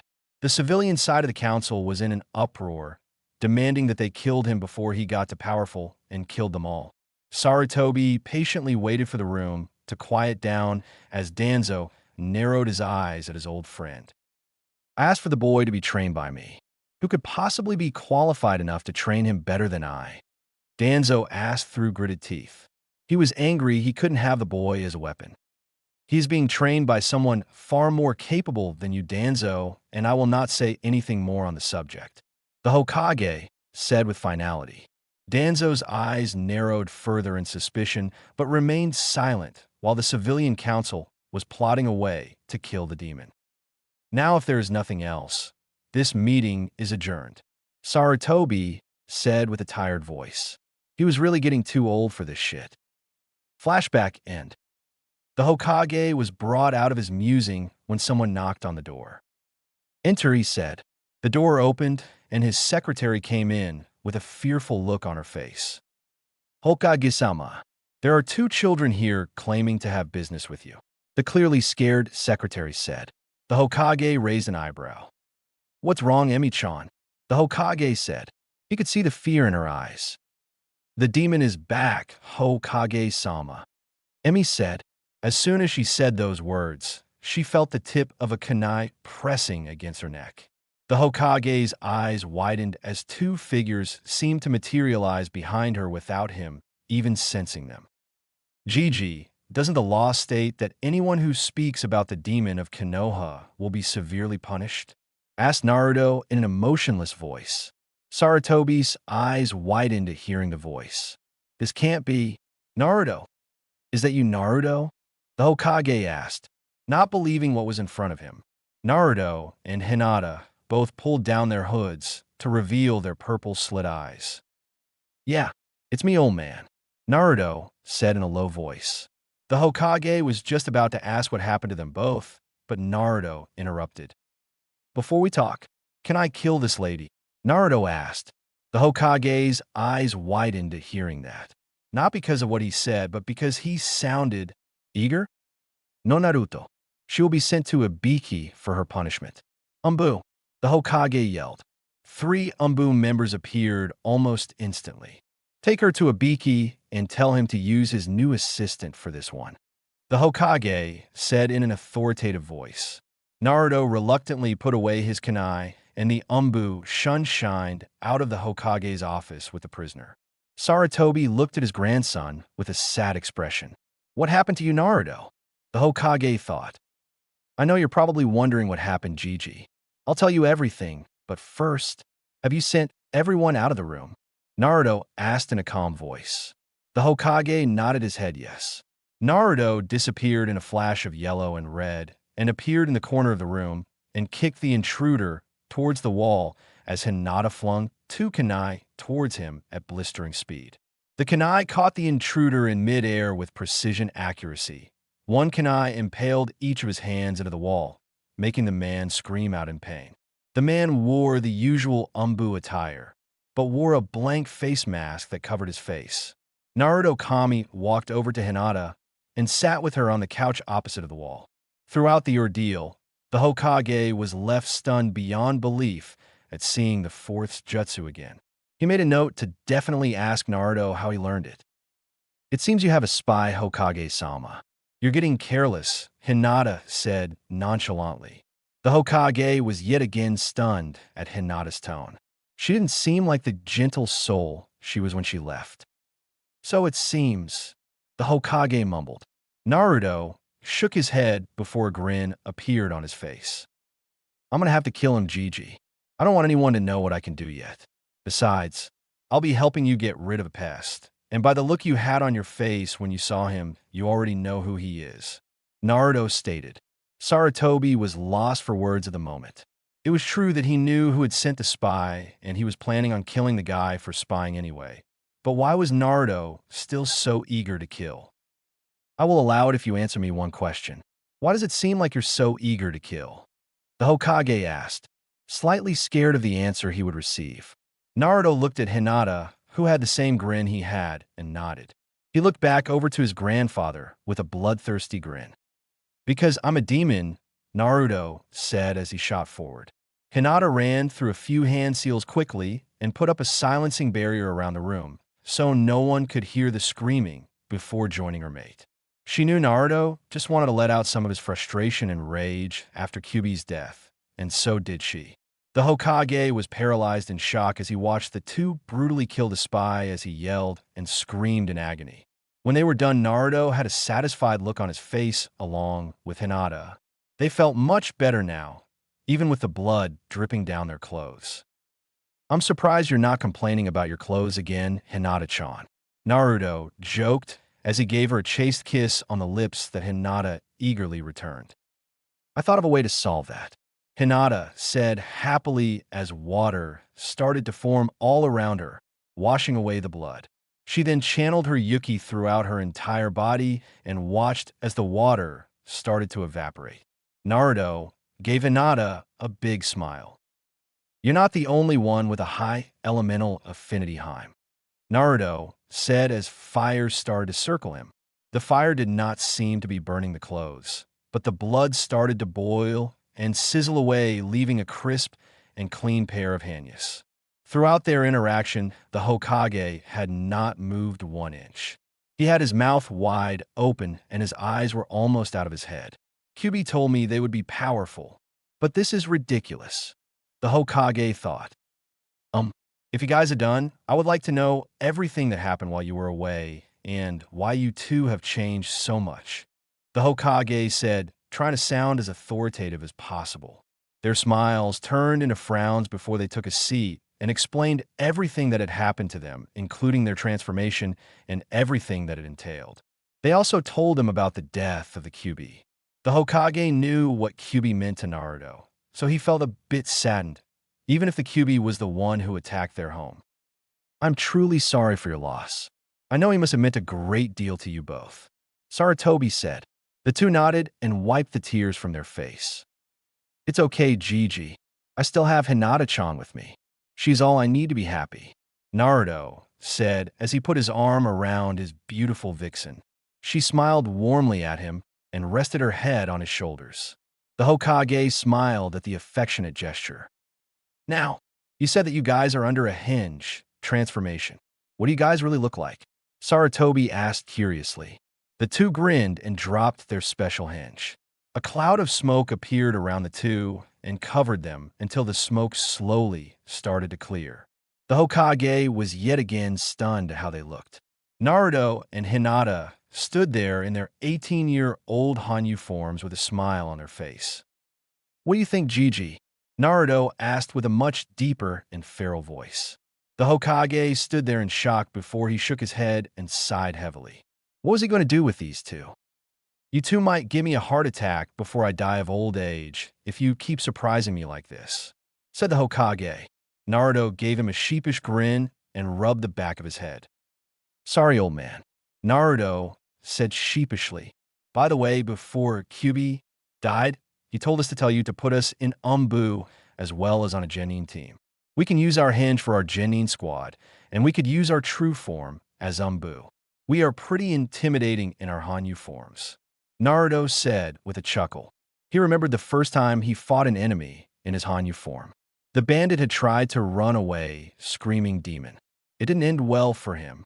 Sarutobi thought about the prospect of having these two in his Umbu and didn't have to be asked twice. From what I just witnessed, you two are more than capable of being in Umbu, so I will allow it. But first I need to give you something, Naruto, the Hokage said as he pulled out 2 small yellow and red scrolls. This is what your parents left you before they died, the Hokage said, tossing the scrolls at him. Naruto caught the scrolls, but had a shocked expression on his face. And my parents? I thought you said you didn't know who they were, Naruto said confused. Sarutobi sighed. I couldn't tell you who your parents were because of the reputation they held. People would have stopped at nothing to kill you, but now you are strong enough to protect yourself. He really hoped that Naruto would forgive him. Naruto stayed silent for a few seconds. I guess you understand, Gigi. I knew you wouldn't do this if you didn't have a good reason. I don't blame you, Naruto said with a small smile. He opened the first yellow scroll hastily and started to read it. Dear Naruto, I don't have much time to tell you everything that I want to tell you, but I will start by saying that me and your mother loved you very much. Now as for who I am, my name is Minato Namikaze, better known as the 4th Hokage. Now I have left you 2 things that you will receive when you become a Chunin. One of them isn't a seal on the bottom of this scroll. They are instructions for 2 of my most famous jutsu. the Rasengan and the Hiraishin, Flying Thunder God technique. The second is the Namikaze compound and all the jutsu and wealth that it contains. I hope that you have a great life and become a great ninja. Love, your father. Naruto's eyes widened when he read the name of his father, and widened even further when he saw what had left him. Tears started to build in his eyes. He always wondered if his parents loved him or if they had just abandoned him. And now, I really understand why you never told me, Gigi. My father has many enemies, Naruto said as he wiped the stray tear from his cheek. Hinata's tails went to Naruto's and started to lightly play with them. It always comforted him when their tails touched. Naruto gave her a grateful smile and handed her the scroll to read as he started to open the second scroll. He guessed that this one was from his mother and was more than excited to read it. He knew his mother was an Uzumaki, but that's all he knew. Dear Naruto, hey Sochi, son, this is your mother, Kushina Uzumaki. Before I get to what I left you, I want you to know that I loved you very much. I sang to you every night while I was pregnant, and I hate myself for not being able to be there for you. I hope that you can find it in your heart to forgive me. Now I have sealed the Uzumaki scroll of sealing inside of this scroll. This is a very powerful scroll with the most powerful of seals and training techniques. It will also give you information on the Uzumaki Kekkei Genkai. Take care of it, Sochi. Last thing is a bit of advice. Find love, Naruto, true love. Love, your mother. Naruto could not stop the tears from flowing after reading the first couple of lines and didn't stop until he got to the end. He smiled and looked over to Hinata. I have found love, Mom, and it is the greatest feeling in the world, Naruto thought. He handed the scroll to Hinata to read, who was still pretty surprised to find out Naruto was the fourth son. Thank you for giving me these, old man, Naruto said. While he was reading his inheritance, the Hokage was smiling warmly at him. He knew his parents very well, and he was happy that Naruto found out that he was loved, even though they weren't able to show it before they died. You're welcome, my boy. You deserve to know, and you are certainly strong and mature enough. Now here is the key to the Namikaze compound. You'll need to finish the last 6 months of the academy, but try not to draw too much attention to yourselves. You can start going tomorrow. You could also get your Umbu mask made at any weapon store. You will need it soon, so have it done by the end of the week. Sarutobi explained. Naruto and Hinata looked happy that they would start their real ninja career as soon as next week. Naruto took the key and turned to the door to leave, but the Hokage caught their attention. You'll be needing these. Don't wear them unless you guys have your masks on, Sarutobi said as he tossed 2 leaf headbands. They both caught it and looked at them, both thinking the same thing. Hey Gigi, do you have any black ones? Naruto asked. The Hokage looked thoughtful for a second before going through his desk and pulling out 2 all-black headbands with the leaf symbol engraved into the black metal plate. Is there anything else I could help you with? Sarutobi said. Naruto put his finger to his chin and thought for a second. He felt like he was missing something, but couldn't put his finger on it. Hinata looked at her mate and shook her head. I think Naruto forgot to ask where the Namikaze compound is, Hinata said, clearly amused. Naruto had the decency to look sheepish. Yeah, I knew that, Naruto said as he rubbed the back of his head. Hinata and the Hokage shook their head at Naruto's antics. You are lucky to have Hinata by your side, Naruto, but the compound is on the outskirts of the city, close to the Uchiha compound, Sarutobi said. Naruto smiled and thanked the old man before Hinata and him put the headbands around their arms and hinged back into their 12-year-old selves. They said goodbye and left the office to head towards their new home. They put the hoods over their heads, but still received hateful glares and looks of disgust because of their choice of attire. They didn't pay any attention to them as they walked the streets. Both of them couldn't care less about what people thought. The 2 Hanyas eventually reached the compound and found a huge compound that was almost as big as the neighboring Uchiha compound. Naruto pulled out the key and unlocked the gate and walked up to the door, but when they got to the door, it was locked. He was going to use the key again, but there was no keyhole. Hinata-chan, can you use your Byakugan to see what the problem is? Naruto asked. Of course. Hinata said as her slit eyes elongated slightly. That was the only way to tell she was using her jujitsu. There's a very complex-looking seal on the door, but from what I could make out, it's a blood seal along with a few other things. Hinata informed Naruto. He nodded and bit his thumb to swipe it on the door. As he did this, the door glowed for a split second before there was a clicking sound. They tried to open the door, and it opened without resistance. As the two walked in, they couldn't help but gasp as they dispelled their hinge. The house was huge on the inside, bigger than it looked on the outside. In the middle of the first floor, there was a beautiful water fountain carved out of marble. There was beautiful furniture that was either white or gray, and it gave the room a glowing effect. Along the walls were bookshelves with thousands of books and scrolls, but none were jutsu-related. The kitchen was also on this floor. The second floor was full of bedrooms and bathrooms. Naruto and Hinata just looked in the main bedroom. There was a huge heart-shaped bed with red velvet sheets and beautiful paintings on the wall. They went back downstairs and into the basement to find a huge vault with another blood seal. Naruto repeated the process and heard the clicking sound. When they entered, they saw hundreds of different jutsu scrolls, all organized by element and rank. In the corner of the room was a chest with millions upon millions of ryo. Naruto put his patent scroll in the basement and promised to start training with them as soon as possible. Hinaheim, it's been a long day. Why don't we go to bed? Naruto asked as he pulled her into his arms. I would love to go to bed, Foxy-kun. Hinata purred. But I'd rather not go to sleep just yet. She whispered into his ear. Naruto put on a huge grin as he wrapped his arms and tails around Hinata and disappeared into their shadows and appeared in the bedroom. Naruto slowly pushed Hinata onto the bed while they kissed passionately and wildly. Naruto sat on top of Hinata while grinding himself onto her. She moaned into the kiss and started to move her hips with his. They continued their long make-out session for over an hour until their lips slowly began to separate. That felt amazing, Hinata-chan, Naruto said as he kissed her once more on the forehead and laid next to her. They both sighed contently, and Hinata snuggled closer to him. Chapter 9, Undercover Umbu, Enter the Academy? The sun was shining into the room where the Hanyas slept and hit the pair as they shifted their faces away from the intense light. A couple minutes later, Naruto blinked his eyes open and looked at the beautiful woman next to him. He gently pushed aside a strand of hair from her face and kissed her gently.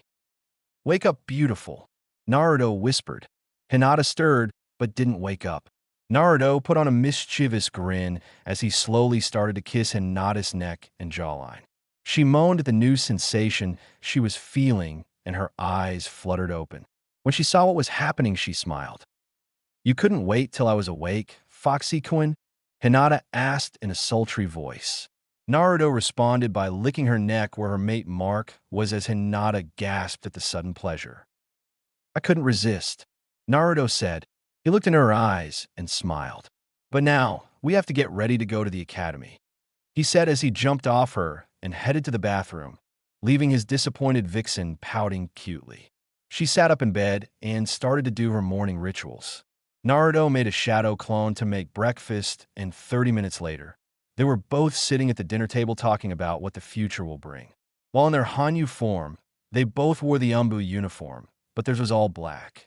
Naruto wore his all-black Hita-8 forehead protector on his right arm, while Hinata wore hers around her neck. Do you have any idea on how our Umbu masks should look? Hinata asked while she nibbled on her French toast. Yeah, it has to be some kind of animal, and I know exactly which one to pick, Naruto said with a smile. Hinata smiled back at him and put her hand across the table to grab his. Sounds good to me. We should start heading out soon if we want to order our mask before the academy starts, Hinata said as they finished their food and put up their special hinge to walk outside. Their 12-year-old selves were a shorter version of their Hanyu form and without the fox features. They still had those unique slit purple eyes, and both of them still had their respective red and lavender highlights in their hair. Hinata proudly kept her light whisker marks on her face, as well as her mate Mark. She had on a simple light purple dress that came down to knees and white sandals. Naruto had black shorts and black shirt with a red Uzumaki swirl on the back. He had on red sandals that matched the swirl. They both wore normal civilian clothes because academy students have no need for armor. As they walked through the streets, they received a variety of looks ranging from lust to disgust. Some recognized Naruto and were shocked to see that he was back. However, the pair ignored them all as they searched for a weapon shop. 30 minutes later, they came across a simple-looking shop and entered. Inside were all sorts of weapons and ninja gear that looked to be top quality. "Hello, how may I help you?" A girl with twin buns on her head asked. "You have a very nice shop, miss. You work the shop alone?" Naruto asked curiously. The girl looked to be around their age, maybe a year or two older. "The name's Tenten. And no, my dad runs a shop. I just help on occasion," Tenten said. Naruto just nodded and explained what kind of mask they wanted. She looked at them questioningly before shrugging. It wasn't every day that two academy students asked for Umbu-style mask, or could even afford it. Ok. They should be ready by tomorrow," Tenten said. Naruto pulled out the amount of money needed and headed off to the academy with Hinata. 10 minutes later, they reached the academy and opened the door of their classroom. Everyone turned to see the new pair that walked into the room.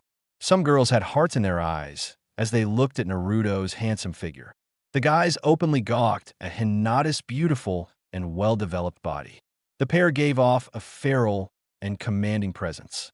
They both just went to the back of the room and sat in a corner, trying to be as inconspicuous as possible.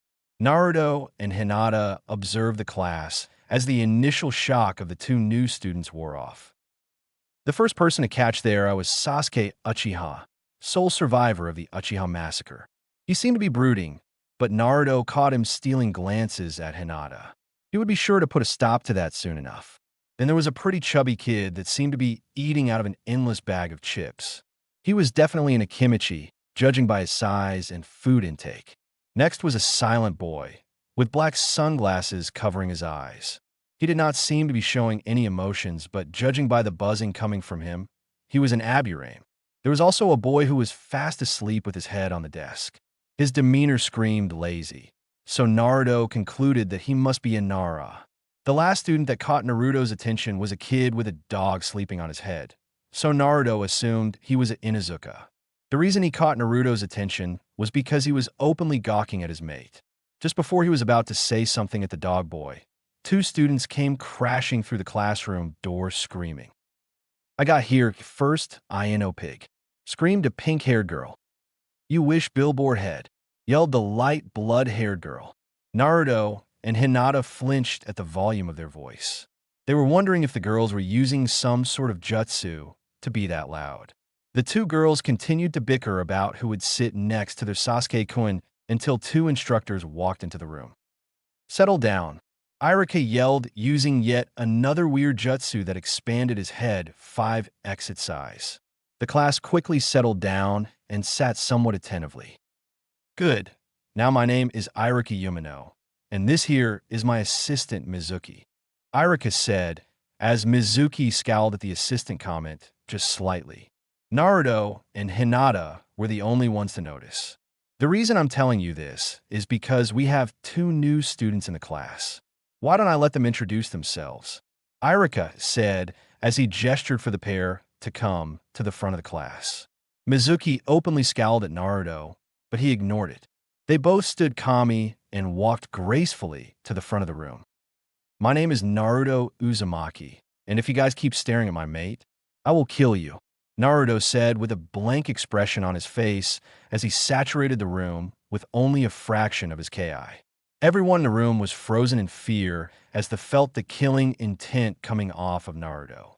Even one of the weaker civilian kids fainted. "And Naruto, stop," Iruka said worriedly. He wasn't affected much by the Ki, but he could see that it was scaring the shit out of his students. Mizuki's finger was twitching towards his kunai pouch. The Hokage had already told them both that Naruto and Hinata were not normal genin, and they both knew that Naruto was the Jinchuriki of the village. Iruka was indifferent to the boy, but Mizuki openly hated Naruto. Naruto stopped releasing his Ki and stepped back. Hinata giggled and stepped forward. "My name is Hinata Uzumaki," Hinata said with a smile. She didn't want anything to do with her clan, and she got shocked looks from everyone in the room, including Naruto. "And for those who haven't figured it out, I'm Naruto's mate," she declared and took a step back, proudly displaying her mate mark. Naruto wrapped his arm around Hinata's waist and gave her a peck on the cheek and whispered into her ear. "We're not married yet, my love, but my last name does suit you well," he said huskily. Hinata giggled as they both made their way to the back of the room again. Irika shook his head. "This is going to be a long 6 months," he thought. The day went on with Irika lecturing the students on history and other things that were practically useless in being a ninja, so Naruto fell asleep with his back on the wall as Hinata rested her head on his chest. Hinata shook Naruto awake when Irika mentioned taijutsu sparring outside. The whole class migrated to the training field in the back of the academy, while Naruto and Hinata were wondering what they should do. They didn't want to show off, but they definitely weren't going to let any academy student beat them. "All right, class. This will be a taijutsu-only spar. Your opponent will be Mizuki, and your goal is to last 2 minutes in a fight. Don't worry, though. He will only be fighting at high genin speed," Irika explained. Most of the spars were less than impressive. There were only a few that caught Naruto's attention. Kiba Inuzuka was one of them. His taijutsu was definitely high genin level, if not low chunin level. He lasted 130 seconds before Mizuki caught him off guard with a leg sweep and chopped at the back of his neck, rendering him unconscious. Shino Aburame was also noteworthy. He was able to last 110 seconds against Mizuki. His movements were calculated, and he did not waste any movements. Naruto could tell that he was hiding his true abilities. Sasuke Uchiha was the last person that caught Naruto's attention. He lasted 150 seconds against Mizuki, and the only reason he didn't last the full 2 minutes was because Mizuki used a high chunin level taijutsu move that was too fast for him to track without his clan's famed Sharingan. There was also this orphan by the name of Ami, who did average in her spar. The reason she caught Naruto's attention was because she acted just as timid and shy as Hinata did all those years ago. "Naruto Uzumaki," Irika exclaimed. Mizuki got a small smirk that made Naruto sigh. He didn't want to show off, but it seemed he might not have a choice. He walked into the ring calmly and folded his arms. "You seem confident, Brad," Mizuki taunted. Naruto stayed silent and stared at Mizuki with boredom. "All right, 3, 2, 1. But before Irika could say go, Mizuki speed off at high chunin level speed and sent a swift kick to Naruto's face. However, before he could get within a foot of his face, his shadow sprang from the ground and blocked his kick and pushed him back before melting back to the ground. "I don't think he said go yet, Mizuki-sensei," Naruto said tauntingly. Everyone's eyes widened at seeing his shadow block the kick. None of the genin had even seen Mizuki move. Shikamaru was the most shocked. He couldn't believe someone had used their shadow in such a way. "Naruto, you can't use ninjutsu in this fight," Irika said, after getting over the shock of what he saw. "Irika-sensei, my shadows are a part of me. They fight alongside me and are an extension of myself. Therefore, I think that my shadows are allowed in a taijutsu fight," Naruto said. Irika took a second before nodding his head. "Fine, and Mizuki, calm down. This is just a genin," Irika chided lightly before yelling go once more. Before Mizuki could speed towards him, Naruto raised his hand in a pause gesture. "If you keep coming at me with the intent to seriously harm me, I will not hesitate to retaliate," Naruto said calmly. Mizuki laughed at the absurd comment. "You might have your shadows, but I'm a high-level chunin," Mizuki said before shooting off towards Naruto again with pure hate in his eyes. Naruto sidestepped his punch and grabbed his arm while his shadow snaked around his foot and ankle and crushed it, while still holding his arm.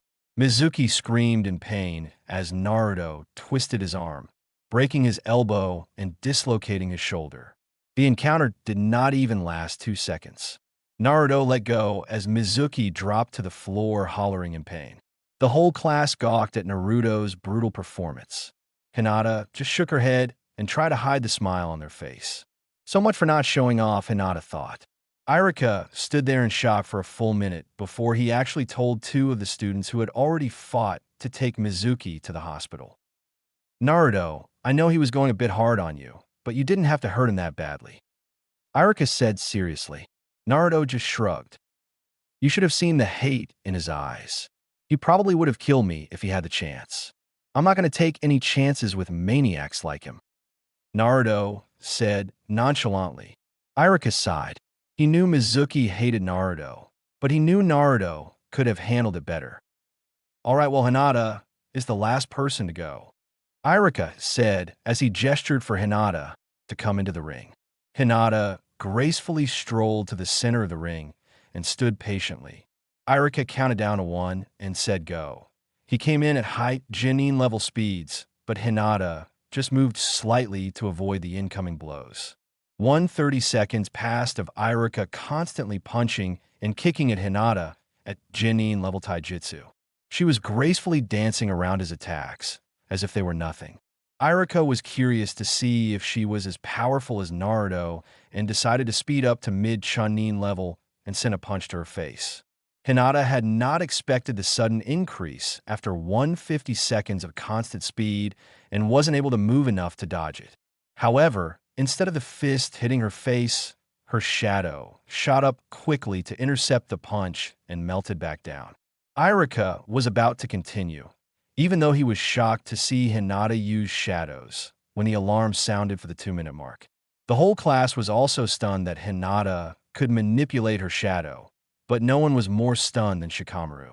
He couldn't figure out how these two could use shadows like that, and he was considered a genius.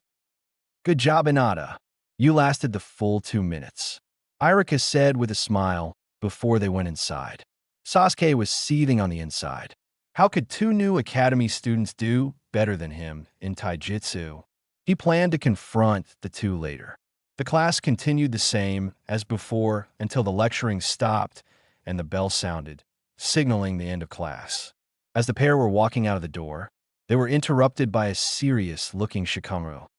Excuse me, but I would like to know how you 2 could manipulate your shadow, let alone at a subconscious level. The Nara said. Naruto raised an eyebrow. You are definitely a Nara to be able to deduce our jutsu so quickly, but I will not tell you how I can do it. See ya, Naruto said as he grabbed Hinata's hand and started to move forward, but before he could get 3 feet, he was interrupted again. My name is Sasuke Uchiha, and I demand that you teach me your jutsu, Sasuke said with a smug look. Naruto had the urge to slap the Uchiha for his arrogance, but managed to keep his emotions in check. If you ever ask me another dumb question like that again, you'll regret it, Naruto said as he and Hinata melted into their shadows and Shadow walked into their new home. They did not want to deal with any more interruptions. Sasuke looked furious at seeing another jutsu he couldn't do, and Shikamaru had a look of pure shock. I definitely need to talk to father about this, the Nara thought before muttering troublesome to himself and heading home. The next morning, Naruto and Hinata were walking to the academy after picking up their new Umbu masks before they were stopped by a Nico-masked Umbu appearing in a swirl of leaves. The Hokage requests your presence, the Umbu said stoically in a feminine voice. Both of them nodded and Shadow walked in front of the Hokage's door, leaving a shocked Umbu member. Naruto didn't bother knocking as he opened the doors to his Jiji's office and walked in. He came in to find the Hokage along with another man dressed as an Umbu captain with a mask that resembled a cat with red and green markings. There also was a girl that seemed to be a couple years older than them. She had red hair that came down to her shoulders and matching red eyes. She wore glasses and had on plain civilian clothes. What's up, old man? Naruto said as they both walked into the room. Hello, Hokage-sama. Hinata grepolitali. The Hokage smiled at the pair. Hello, you two. Did you guys happen to get your mask yet?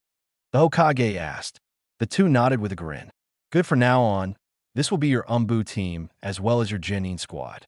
Your Umbu captain is Yamato and your teammate is Karen, Sarutobi explained. Naruto and Hinata looked between the two and shrugged. They seem to be decent enough. Karen was looking between the two with an expression of awe. How do you two have so much chakra? And why does it seem like you have two types of it? Karen asked suspiciously. Naruto and Hinata were both impressed. You must be a very skilled sensor to be able to sense that. I think we will make a great team, Naruto said as he put on a grin. Karen blushed at the compliment. The Hokage coughed to get everyone's attention. Now, could you show them your true form before we continue? I'd rather get over the initial shock now. The Hokage said with a sigh. Naruto and Hinata released their hinge, and in a poof of smoke, they changed into their Hanyu forms. Naruto and Hinata both had their Umbu mask on, with all black Umbu uniform. Naruto's mask was a blank white mask with just 3 black whisker marks on his lower left cheek, while Hinata had them on her right cheek. With their fox ears protruding above the mask and their purple slit eyes, it gave off a very foxy look. We decided our name would be Kitsune. My code name will be Kitsu, Naruto said in his 18-year-old animalistic voice. And mine will be Tsune, Hinata said with a smile. Ever since the smoke had cleared, Yamato and Karen had been staring wide-eyed at Naruto's and Hinata's transformation. What the hell are you? Karen yelled as she took a step back in fear. For now, I will not tell you how or why we look like this. I do not trust either of you, Naruto said. He wasn't trying to be rude, but he wanted to see if these two were trustworthy before he gave out such information. Yamato looked wearily at the two before looking towards the Hokage. Lord Hokage? Yamato asked. Sarutobi gave him a stern look. Yamato, these are 2 of my most trustworthy shinobi. You will work with them and train them as rookie Umbu, the Hokage said in a tone that left no room for argument. Yamato quickly nodded, knowing it wasn't a good idea to question the Hokage. Karen, on the other hand, wasn't really as level-headed as the Umbu captain. Train these 2? Hokage-sama. They each have chakra reserves that compare to your own. And that's not even describing the other source of chakra they have. That one is off the charts. What kind of training could they possibly need?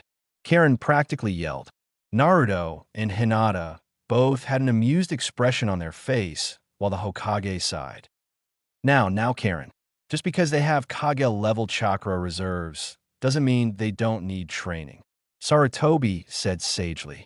Karen just scoffed and sat down with pout. She still couldn't figure out why the blonde's normal chakra felt familiar to her somehow. And as for your code names, I approve of them. From now on, when you're in your true form together, you'll be known as Kitsune, the Hokage announced. Now, get to the academy. Karen will be joining you. I've already informed Irika he would be having another new student, and soon you guys will be taking on your first Umbu mission, Sarutobi said as the 2 Hanyas grinned. They were excited for having their first Umbu mission. All right, old man. See ya, Naruto said as him and Hinata hinged back into their 12-year-old selves. Naruto and Hinata were about to shadow walk when they realized Karen was still sitting down. You coming? Naruto asked curiously. Karen glared at him. Of course I'm coming. I'm waiting on you guys to start walking, Karen said, as if it was obvious. Naruto let out a small chuckle. You know how to shunshin, right? Naruto asked his new teammate. Karen scoffed. We might be pretending to be genin, but I am much more skilled than them. It might take me a few shunshins to get there, though, because the academy is a couple miles away, Karen said sheepishly. Naruto smiled. All right, perfect. We'll meet you at the academy gate then, Naruto said as he held Hinata's hand and started to melt into their shadow. Karen sat there with a shocked look on her expression. How powerful are these guys? Karen thought. You better catch up, Karen. They should be at the academy any second now, the Hokage said, clearly amused at the shocked look on his face. Karen quickly snapped out of her stupor and made a few hand signs before disappearing in a swirl of leaves. The Hokage looked to Yamato, who was still in the room, and smiled. You will definitely have your hands full for the next year or so, Yamato-san, Sarutobi joked while Yamato sighed heavily. You can return back to your post, the Hokage said dismissively. Yamato nodded and disappeared in a swirl of leaves. This is definitely going to be interesting. The Umbu captain thought as he went back to his duties to Chapter 10 Umbu Mission, Academy Days, and Hayashi's Wrath. The trio walked into the academy and opened the door to their classroom. Everyone turned to see the newcomers, and everyone's eyes landed on the red-haired girl with brown glasses. She had on a lavender outfit that showed her flat belly with short black shorts. She wore thigh-high stocking with black sandals, and her right arm had a single bite mark. "Ah, it seems our new student has arrived. Can you come to the front and introduce yourself?" Irika asked as Naruto and Hinata took their seats in the back. Karen sighed and walked to the front. "My name is Karen, and that's all you kids need to know," Karen said as she walked to the back to sit next to her new team. Irika sighed. He hoped that she wouldn't be as troublesome as Naruto and Hinata. The day went by the same as always until it came time for the practical lesson of the day. The task was to hinge into Irika. Everyone did fine, with only 2 or 3 people not being able to complete it. Irika and the rest of the class were surprised again when Naruto and Hinata both did the transformation without hand seals. Karen just mumbled show-offs and pouted a bit. When the academy class was over, Naruto and Hinata were about to walk home when Naruto got an idea. "Hey Karen, wait up. Since we're going to be on the same team and everything, why don't we get to know each other better? How about lunch at Ichiraku's?" Naruto asked. Hinata looked over at him curiously, but shook off the jealous feeling she was getting and half smiled. Karen looked between the two and shrugged. "I guess it wouldn't hurt to get to know you guys better," she said as they walked off towards the ramen stand. Naruto could feel the jealousy Hinata was feeling and cursed himself. He forgot to even ask if it was okay with her. He made a mental note to make it up to her later. As they walked to the shop, Karen could clearly see the looks that they were getting and decided to ask about it. "Hey, why does everyone glare at you guys with so much hate?" Karen asked curiously. She was getting rather uncomfortable with all the glares. Naruto sighed. He might as well tell her the truth, if only half of it. "I'm a Jinchuriki of the Kyuubi no Kitsune," Naruto said sadly. Not because of his status, but because he didn't like being reminded that his surrogate father was gone. Karen looked at him in shock. "Is that the second source of chakra that you have? If so, why does she have it too?" Pointing over to Hinata, Naruto thought for a second before replying. "I'm sorry, but I still don't trust you. How about you tell me a little about yourself?" Naruto asked, trying to steer the subject away from them. Karen looked down sadly. "Well, there isn't really much to say. I'm an orphan, so I don't know anything about my parents. I trained myself to be strong since I was little before Danzo Shimura found me and tried to train me a couple weeks ago. But before I could go through some kind of special training, the Hokage found out and put me in Umbu because of my skills." Karen explained.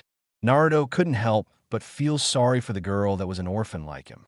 They nodded as they kept walking towards the ramen stand. "What about your abilities? What can you do and how strong are you?" Naruto asked. Karen thought for a moment. I don't have many physical skills, but I'm pretty good with a katana. I'm a great sensor.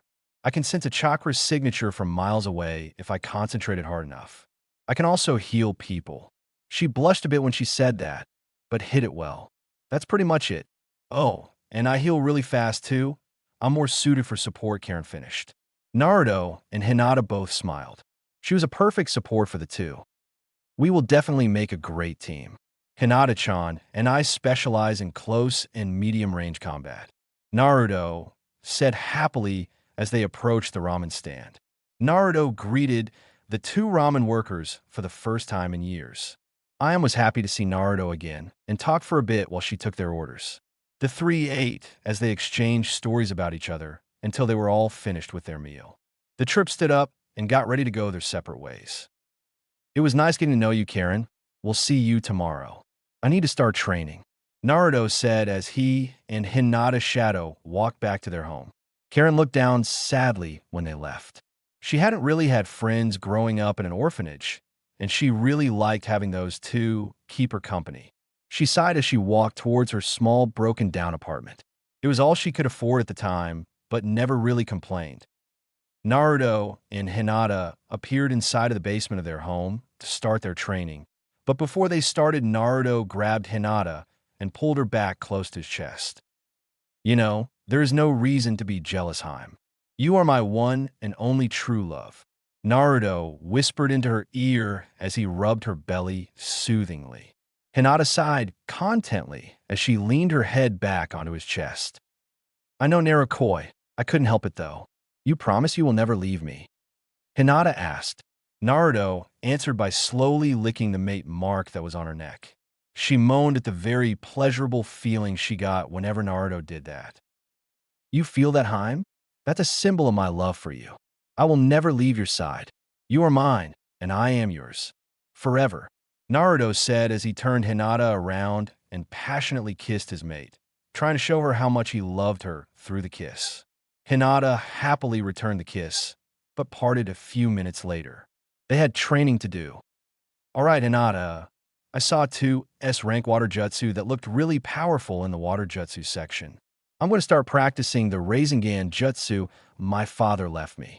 Naruto said. Hinata smiled and went to go train as Naruto picked up his father's scroll and unsealed what was inside. In a poof of smoke, 3 large crates appeared. One was full of balance, the other held balance filled with water, and the last crate was full of rubber balls. Naruto picked up the piece of paper that was also unsealed and read the instructions on how to create the jutsu. He got excited when he learned of the abilities of the jutsu and went out to the training ground where Hinata was to train. 2 days passed, and Naruto was just about finished with the second stage of the Rasengan. Hinata had gotten the first S-rank jutsu down because of her godly affinity to water, but still took 75 hand seals to complete.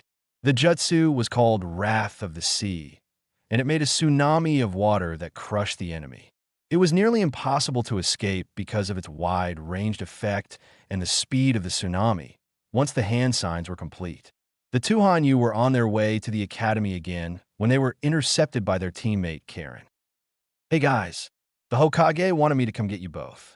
I think we're getting our first mission, Karen said with a smile. She was also excited about having her first Umbu mission. The pair grinned and was just about to shadow walk to the Hokage's office when Karen shouted, Hey wait, I can't get there as fast as you two can, Karen said. Naruto thought for a second before grinning. He quickly put his hand on Karen's shoulder and the 3 dissolved into their shadows. The team appeared in front of the Hokage's office door with a disoriented Karen. She looked around and adjusted herself properly. You guys can teleport people with you, and you never said, Karen said with a tick mark on her head. Naruto rubbed the back of his head sheepishly while Hinata giggled. We don't want to keep the old man waiting, do we? Naruto said hastily as he quickly went into the room. Hinata followed as Karen glared at the two, but entered the room as well. As the team walked in, they were greeted by the Hokage and their Umbu captain.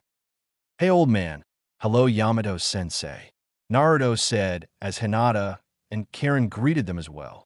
The Hokage pulled out a scroll and handed it to Yamato. This mission is a B-ranked mission. Your job is to eliminate a group of bandits that have stationed themselves on the border of Fire Country. They terrorize anyone who crosses the border and steal their valuables. This mission comes from a small village not too far from where the bandits have set up camp. This mission shouldn't be too hard for this team, though, the Hokage explained with a smirk. He knew they could finish the mission with ease, but he wanted them to get a feel for each other before sending them off on dangerous missions. All 3 nodded as Naruto and Hinata dispelled their henge, leaving the two in their all-black Umbu uniform and kitsune masks covering their face. This mission should not take you more than a week, so pack accordingly. You are dismissed, the Hokage said. Yamato turned to his newly formed team. All right, guys, gather up a week's worth of supplies and meet me at the northern gate in an hour, Yamato said. His team all nodded and disappeared. Hinata and Naruto went into their shadows, while Karen left in a swirl of leaves. 1 hour later, the 4 Umbu members met at the north gate, with Karen wearing a mask resembling a tiger. Okay, are you guys ready? This will be our first Umbu mission together, so I'm going to be mostly watching how you three work together. Yamato said. The three rookie Umbu nodded and started tree hopping to their destination. Back inside Konoha, Hayashi was sitting inside of his private dojo meditating when the doors crashed open and a branch member came in panting. Hayashi's eyes opened slowly. You better hope for your sake. What you have to say is very important, Hohito, Hayashi said in a calm voice. The branch member gulped and shakily replied. Yes, sir, we found your daughter, Hohito proclaimed. Hayashi's eyes widened ever so slightly. So the black sheep of the Hyuga clan returns, Hayashi thought. Thank you for the information. You may go now, he said. Hohito stayed where he was and looked down at the floor. Sir, there's something else. It seems that she has somehow removed the seal, Hohito said meekly. Hayashi's eyes widened in shock. What? That's impossible.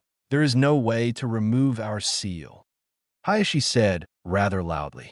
He cursed himself for losing his cool and tried to calm himself down to think. I have to get her to tell me how she did it. I can offer to bring her back into the clan. She would never refuse that, he thought as another idea came to him. He put on a sinister smirk. Hohito, bring me Hanabi and Niji, Hayashi said. Her sister and cousin should be able to bring her back. If not, I'm sure Niji could eliminate her, he thought. Oh, how wrong he was. It was nighttime when the Umbu team came to a stop to prepare camp. Naruto and Hinata were starting to like Karen's company. She was a very entertaining person to be around once you got to know her. All right, we can set up camp here, Yamato said as they began to unpack. 20 minutes later, their camp was set and they were sitting around a campfire. So, you guys never told me about your skills. How strong are you guys? Karen asked curiously. Naruto thought a moment before answering. Well, we don't really know, Naruto said sheepishly, rubbing the back of his neck. Karen's sweat dropped while Yamato raised an eyebrow. What do you mean you don't know? Karen yelled as she shook her fist at them. Hinata giggled at her reaction. It's because we have never really faced anyone other than ourselves that were higher than Chunin in rank. I could tell you our abilities, and you decide how strong we are, though. We have Kaga-level reserves, perfect chakra control, our own style of taijutsu, Kaga-level speed, and I have complete mastery over water, and Naruto has complete control over fire. The last thing we can do is shadow manipulate, Hinata said, using her fingers to count off their skills. She left a few things out, but that gave them a general idea of their strength. Karen's mouth hung wide open, and Yamato was staring wide-eyed. Wow, we're going to be the most awesome team ever, Karen exclaimed happily. Naruto and Hinata chuckled at her reaction. It reminded them of Naruto in his younger days, while Yamato shook his head. Yeah, it sounds like you guys don't even need me here, Yamato said. That's not true, Yamato Taishu. Captain, you have years of experience. You could help us not make the mistakes rookies would usually make because of their lack of experience, Naruto explained as Hinata nodded in agreement. Yamato smiled at the pair. All right, sound good to me. Now how about we get some rest? We should make it to town by midday, Yamato said. They all said goodnight and went into their tents. It was a little after midday before the team found the small village that was right before the border of Fire Country. They were in front of an inn near the entrance of the village. All right, guys, we will scout out the local bars to see if there is any information on the exact location of the bandit camp and meet back here in 2 hours, Yamato said, but before he could send them on their way, Karen scoffed. I'm a censor, you know. I could already feel the 100 or so chakra signatures on the outskirts of the village to the east, Karen said with a smirk. Naruto and Hinata smiled brightly at her. She was definitely a good teammate to have. Yamato shook his head. This team really doesn't need me, he thought. All right, we can either go there now to eliminate the bandits, or we could wait till tomorrow to be fully rested, the Umbu captain explained. Naruto and Hinata looked at each other and shrugged. Me and Hinata-chan are more than ready. What about you, Karen? Naruto asked. Karen closed her eyes in concentration for 10 seconds before slowly opening them. We could go now. No one in the bandit camp has anything higher than Chunin level reserves. Karen informed the group. Everyone smiled at how useful having such a skilled sensor on the team was. All right, let's go, Yamato said as he gestured for Karen to lead the way. It took them 10 minutes to get to the bandit camp. They surveyed the area before coming up with a plan. All right, guys, how you want to do this?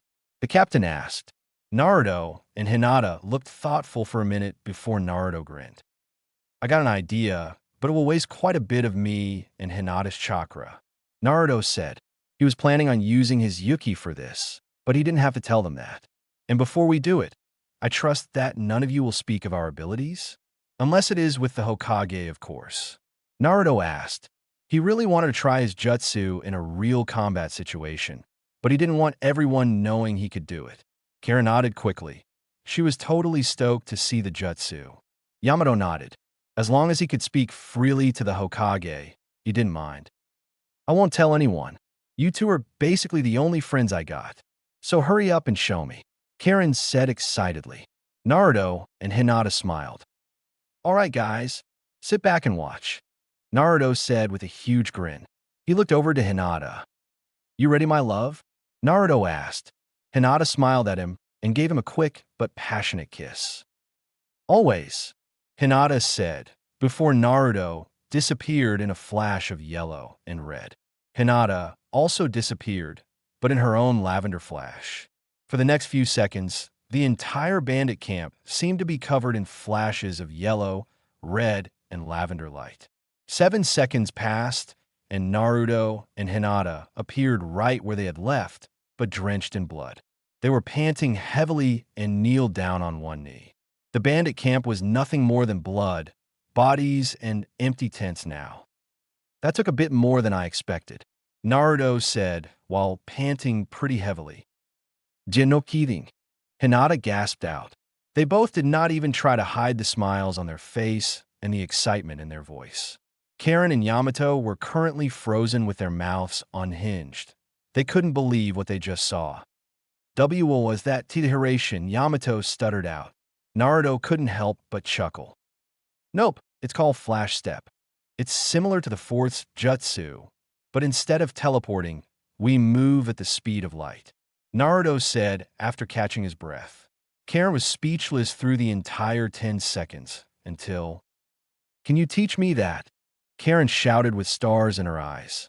I have the two most awesome friends, she thought. Hinata giggled at her new friend. I'm sorry, Karen. We can't teach that jutsu to you. It requires our secondary chakra, Hinata said. Karen pouted at hearing that she couldn't learn it, but still looked at the two with admiration. Just then, flames of fire started to envelop Naruto for a few seconds before he was completely clean of blood.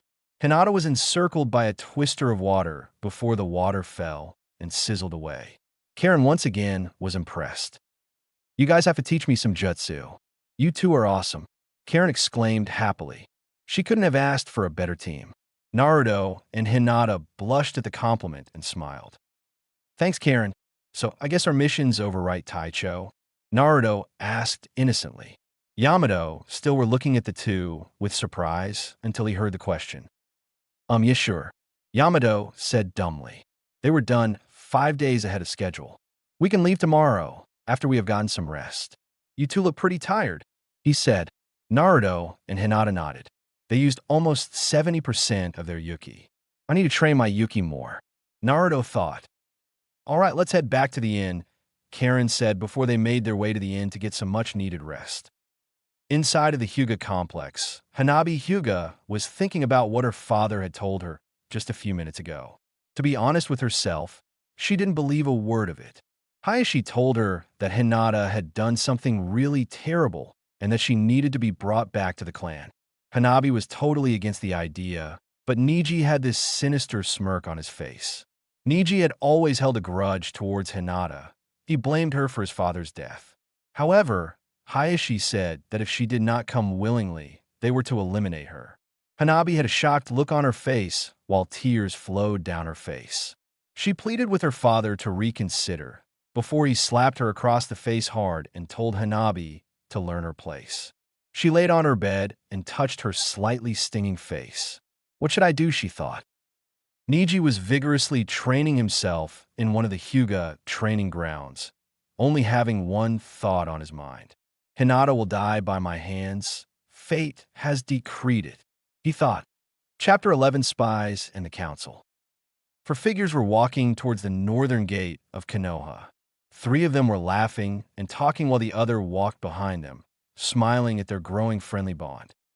When we get back to the village, let's start out team training Karen, Naruto suggested. Karen nodded happily. Yes, sure. I'm going to get so much stronger if you two help me train, Karen proclaimed. Naruto and Hinata both smiled at their new friend. As they got into range of the village guards, the pair of Hanyos hinged only their tails and ears. They didn't want people going crazy over their new appearance just yet. They signed in, and Yamato told them that he would report to the Hokage. The three nodded as Hinata put her hand on Karen's shoulders and melted into the ground along with Naruto. The team appeared in the back of the Namake's estate, where there was a big training ground. Naruto looked at Karen and gave her a sly grin. You ready, Karen? The training we go through can be rough, Naruto said. Karen gulped but nodded nonetheless. I have to at least try and get stronger. I can't let my friends do all the work, Karen said. She didn't voice her concern, but she was kind of sad that she wasn't much help on their first mission. All right then, let's begin, Naruto said. A week had passed since they came back from their first Anbu mission. Naruto and Hinata had spent every day after the academy helping Karen with her physical skill so that she wouldn't be lacking so much in that department. They even gave her some water jutsu that was stored in the library because of her water affinity. She had thanked them profusely before rushing to the training grounds to start practicing. Naruto had completely mastered the Rasengan and was in the process of teaching Hinata the jutsu, just in case she needed it. However, not everything was training and spending time with their newfound friend. The pair of Hanyos were being followed for most of the day until they got into the safety of the compound. They knew exactly who they were, and Hinata couldn't have been more furious at what happened 2 days after their mission. Flashback 5 days ago. Naruto and Hinata were walking hand in hand from having a nice lunch at Ichiraku's when they both noticed they were being followed for the second day in a row. They walked Kami into a dark alley before Naruto spoke up. Are you planning on following us all day? Seconds passed, and nothing happened, until two figures slowly emerged from a dark corner. Hinata couldn't help but smile when she saw who it was. Hey, Cease. Hey, Niji. I haven't seen you guys in a while. I didn't even recognize your chakra signature, Hinata said. Hanabi gave her a half smile. It's nice to see you too, big sister, Hanabi said in a low voice. Hinata frowned when she heard her. Something was definitely wrong. What's wrong? Hinata asked as she narrowed her eyes. Hanabi flinched when she heard the question, but Niji just smirked. You look different, Hinata-sama. We have come to bring you home, Niji stated. Hinata's eyes widened in shock a little before her eyes narrowed dangerously in anger. No, Hinata said. She grabbed Naruto's hand, who was sitting back watching the whole time, and started to leave. Hanabi's eyes widened when she heard her sister's response. Wait, sis. Why aren't you coming back? I've missed you, Hanabi said, tears starting to form in her eyes. Hinata turned around once again to look at her sister. Her eyes softened upon seeing her tears. I'm sorry, Hanabi-chan, but that clan is no longer my family. I still consider you as my sister, but I will never go back to that clan. Hinata spoke with malice in her tone. Niji's smirk widened when he heard this. Hinata-sama, if you don't come willingly, we're to take you in by force, Niji said. Hinata stood with a blank expression on her face for a couple seconds before she started to giggle.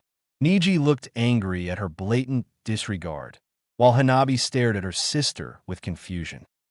Niji, you have no idea of what I am capable of, Hinata giggled out, before her face turned completely serious and glared at her cousin. And trust me when I tell you, you don't want to find out, Hinata said before seemingly fading into the shadows, along with Naruto. Niji and Hanabi both had their eyes wide in shock until Niji's look turned to anger. She must have gotten stronger with the demon boy. I must get stronger to beat her. Fate demands it. He mentally screamed. Hanabi looked at where her sister had been with a single tear rolling down her cheek. Did our clan make you this way? Hanabi thought sadly. Flashback end. Ever since then, Niji and Hanabi were constantly tailing them. Hinata figured it was to determine how strong they were and to find out their weaknesses. The strange thing was, those two were not the only ones following them. Sasuke had taken it upon himself to try and learn their jutsu by spying on them. He hadn't learned anything yet, but that only made him try twice as hard. Naruto and Hinata were walking towards the academy with Karen for more boring lectures until an Umbu member appeared in front of them. The Hokage wishes to see you both, the rabbit-masked Umbu said, pointing to Naruto and Hinata. They both smiled. Anything to get out of going to class. They both thought, but before they could shadow walk to the Hokage's tower, they looked over at Karen. Sorry, Karen, we'll back soon. Don't get into any trouble, Naruto said. Karen folded her arms across her chest and scoffed. I'm not a baby. Just hurry up, okay? I don't want to be at the academy alone with a bunch of brats. Karen said. The Hanyu pair just shook their heads and waved at Karen before Shadow, walking in front of the Hokage's office. Karen smiled and started to walk off. The two of them were quickly becoming a big brother and sister in her life, and to be honest with herself, she enjoyed their relationship immensely. She never grew up with a family, so she never truly experienced that type of bond before. Naruto and Hinata appeared right in front of the Hokage's door and opened it without a care in the world. Hey, old man, you needed something? Naruto asked. Sarutobi smiled at his surrogate grandchildren. Yes, Naruto, it seems that the council has called a meeting. I have no idea what it is about, but they asked that you both be there, the Hokage said with a frown. He knew this wasn't going to be good. The pair just shrugged. They knew that there was very little the council could do to them, so they weren't too worried. Sarutobi led the pair to the council chambers and walked in. Inside of the chambers, every civilian council member and all of the clan heads were there. The Hokage took a seat at the head, while Naruto and Hinata stood in front of them all with a calm and bored expression. Let's get straight to the point. Why was this meeting called? The Hokage asked in his authoritative voice. That is when Hayashi stood and bowed to the Hokage. Lord Hokage, I was the one to call this meeting. I would like for Hinata to explain how she removed the cage bird seal. It was a part of our clan's most prized seals, and the Hyuga clan have the right to know. Hayashi stated with a stoic expression on his face. Everyone turned to Hinata and Naruto to see their response. Everyone was curious as well. We don't have to tell you shit, Naruto said with an emotionless tone while Hinata giggled at her mate's forward approach. That only seemed to anger the civilian council and got a few raised eyebrows from the clan heads. Hayashi kept his calm demeanor, but on the inside he was seething. How dare this child speak to me in such a way? He thought. How dare you speak to us like that, brat? If the council asks you something, you answer, yelled a pink-haired lady. Naruto looked over at her with a grin. You almost slipped up there, Pinky, Naruto said, fingering at his kunai pouch anxiously. He saw the pink-haired lady about to shout and raised his hand in a stop motion, releasing a bit of ki directly at her to shut her up. She sat in her seat, frozen in fear. However, you never let me finish. I will tell you how I remove the seal if I get Hayashi's word that he will stop sending spies to spy on me and Hinata-chan, Naruto stated. Hayashi thought about it for a second before he inwardly smiled. He'll just say yes, and I can order Niji to kill her later. I need to train him before I make my move. I can tell she is a bit more powerful than before. Hayashi thought. Very well. Now tell me how it was removed, Hayashi said impatiently. Naruto nodded and stepped back a little as Hinata walked forward with a smile. She proudly showed them the fox paw mate mark that Hinata had directly on her neck.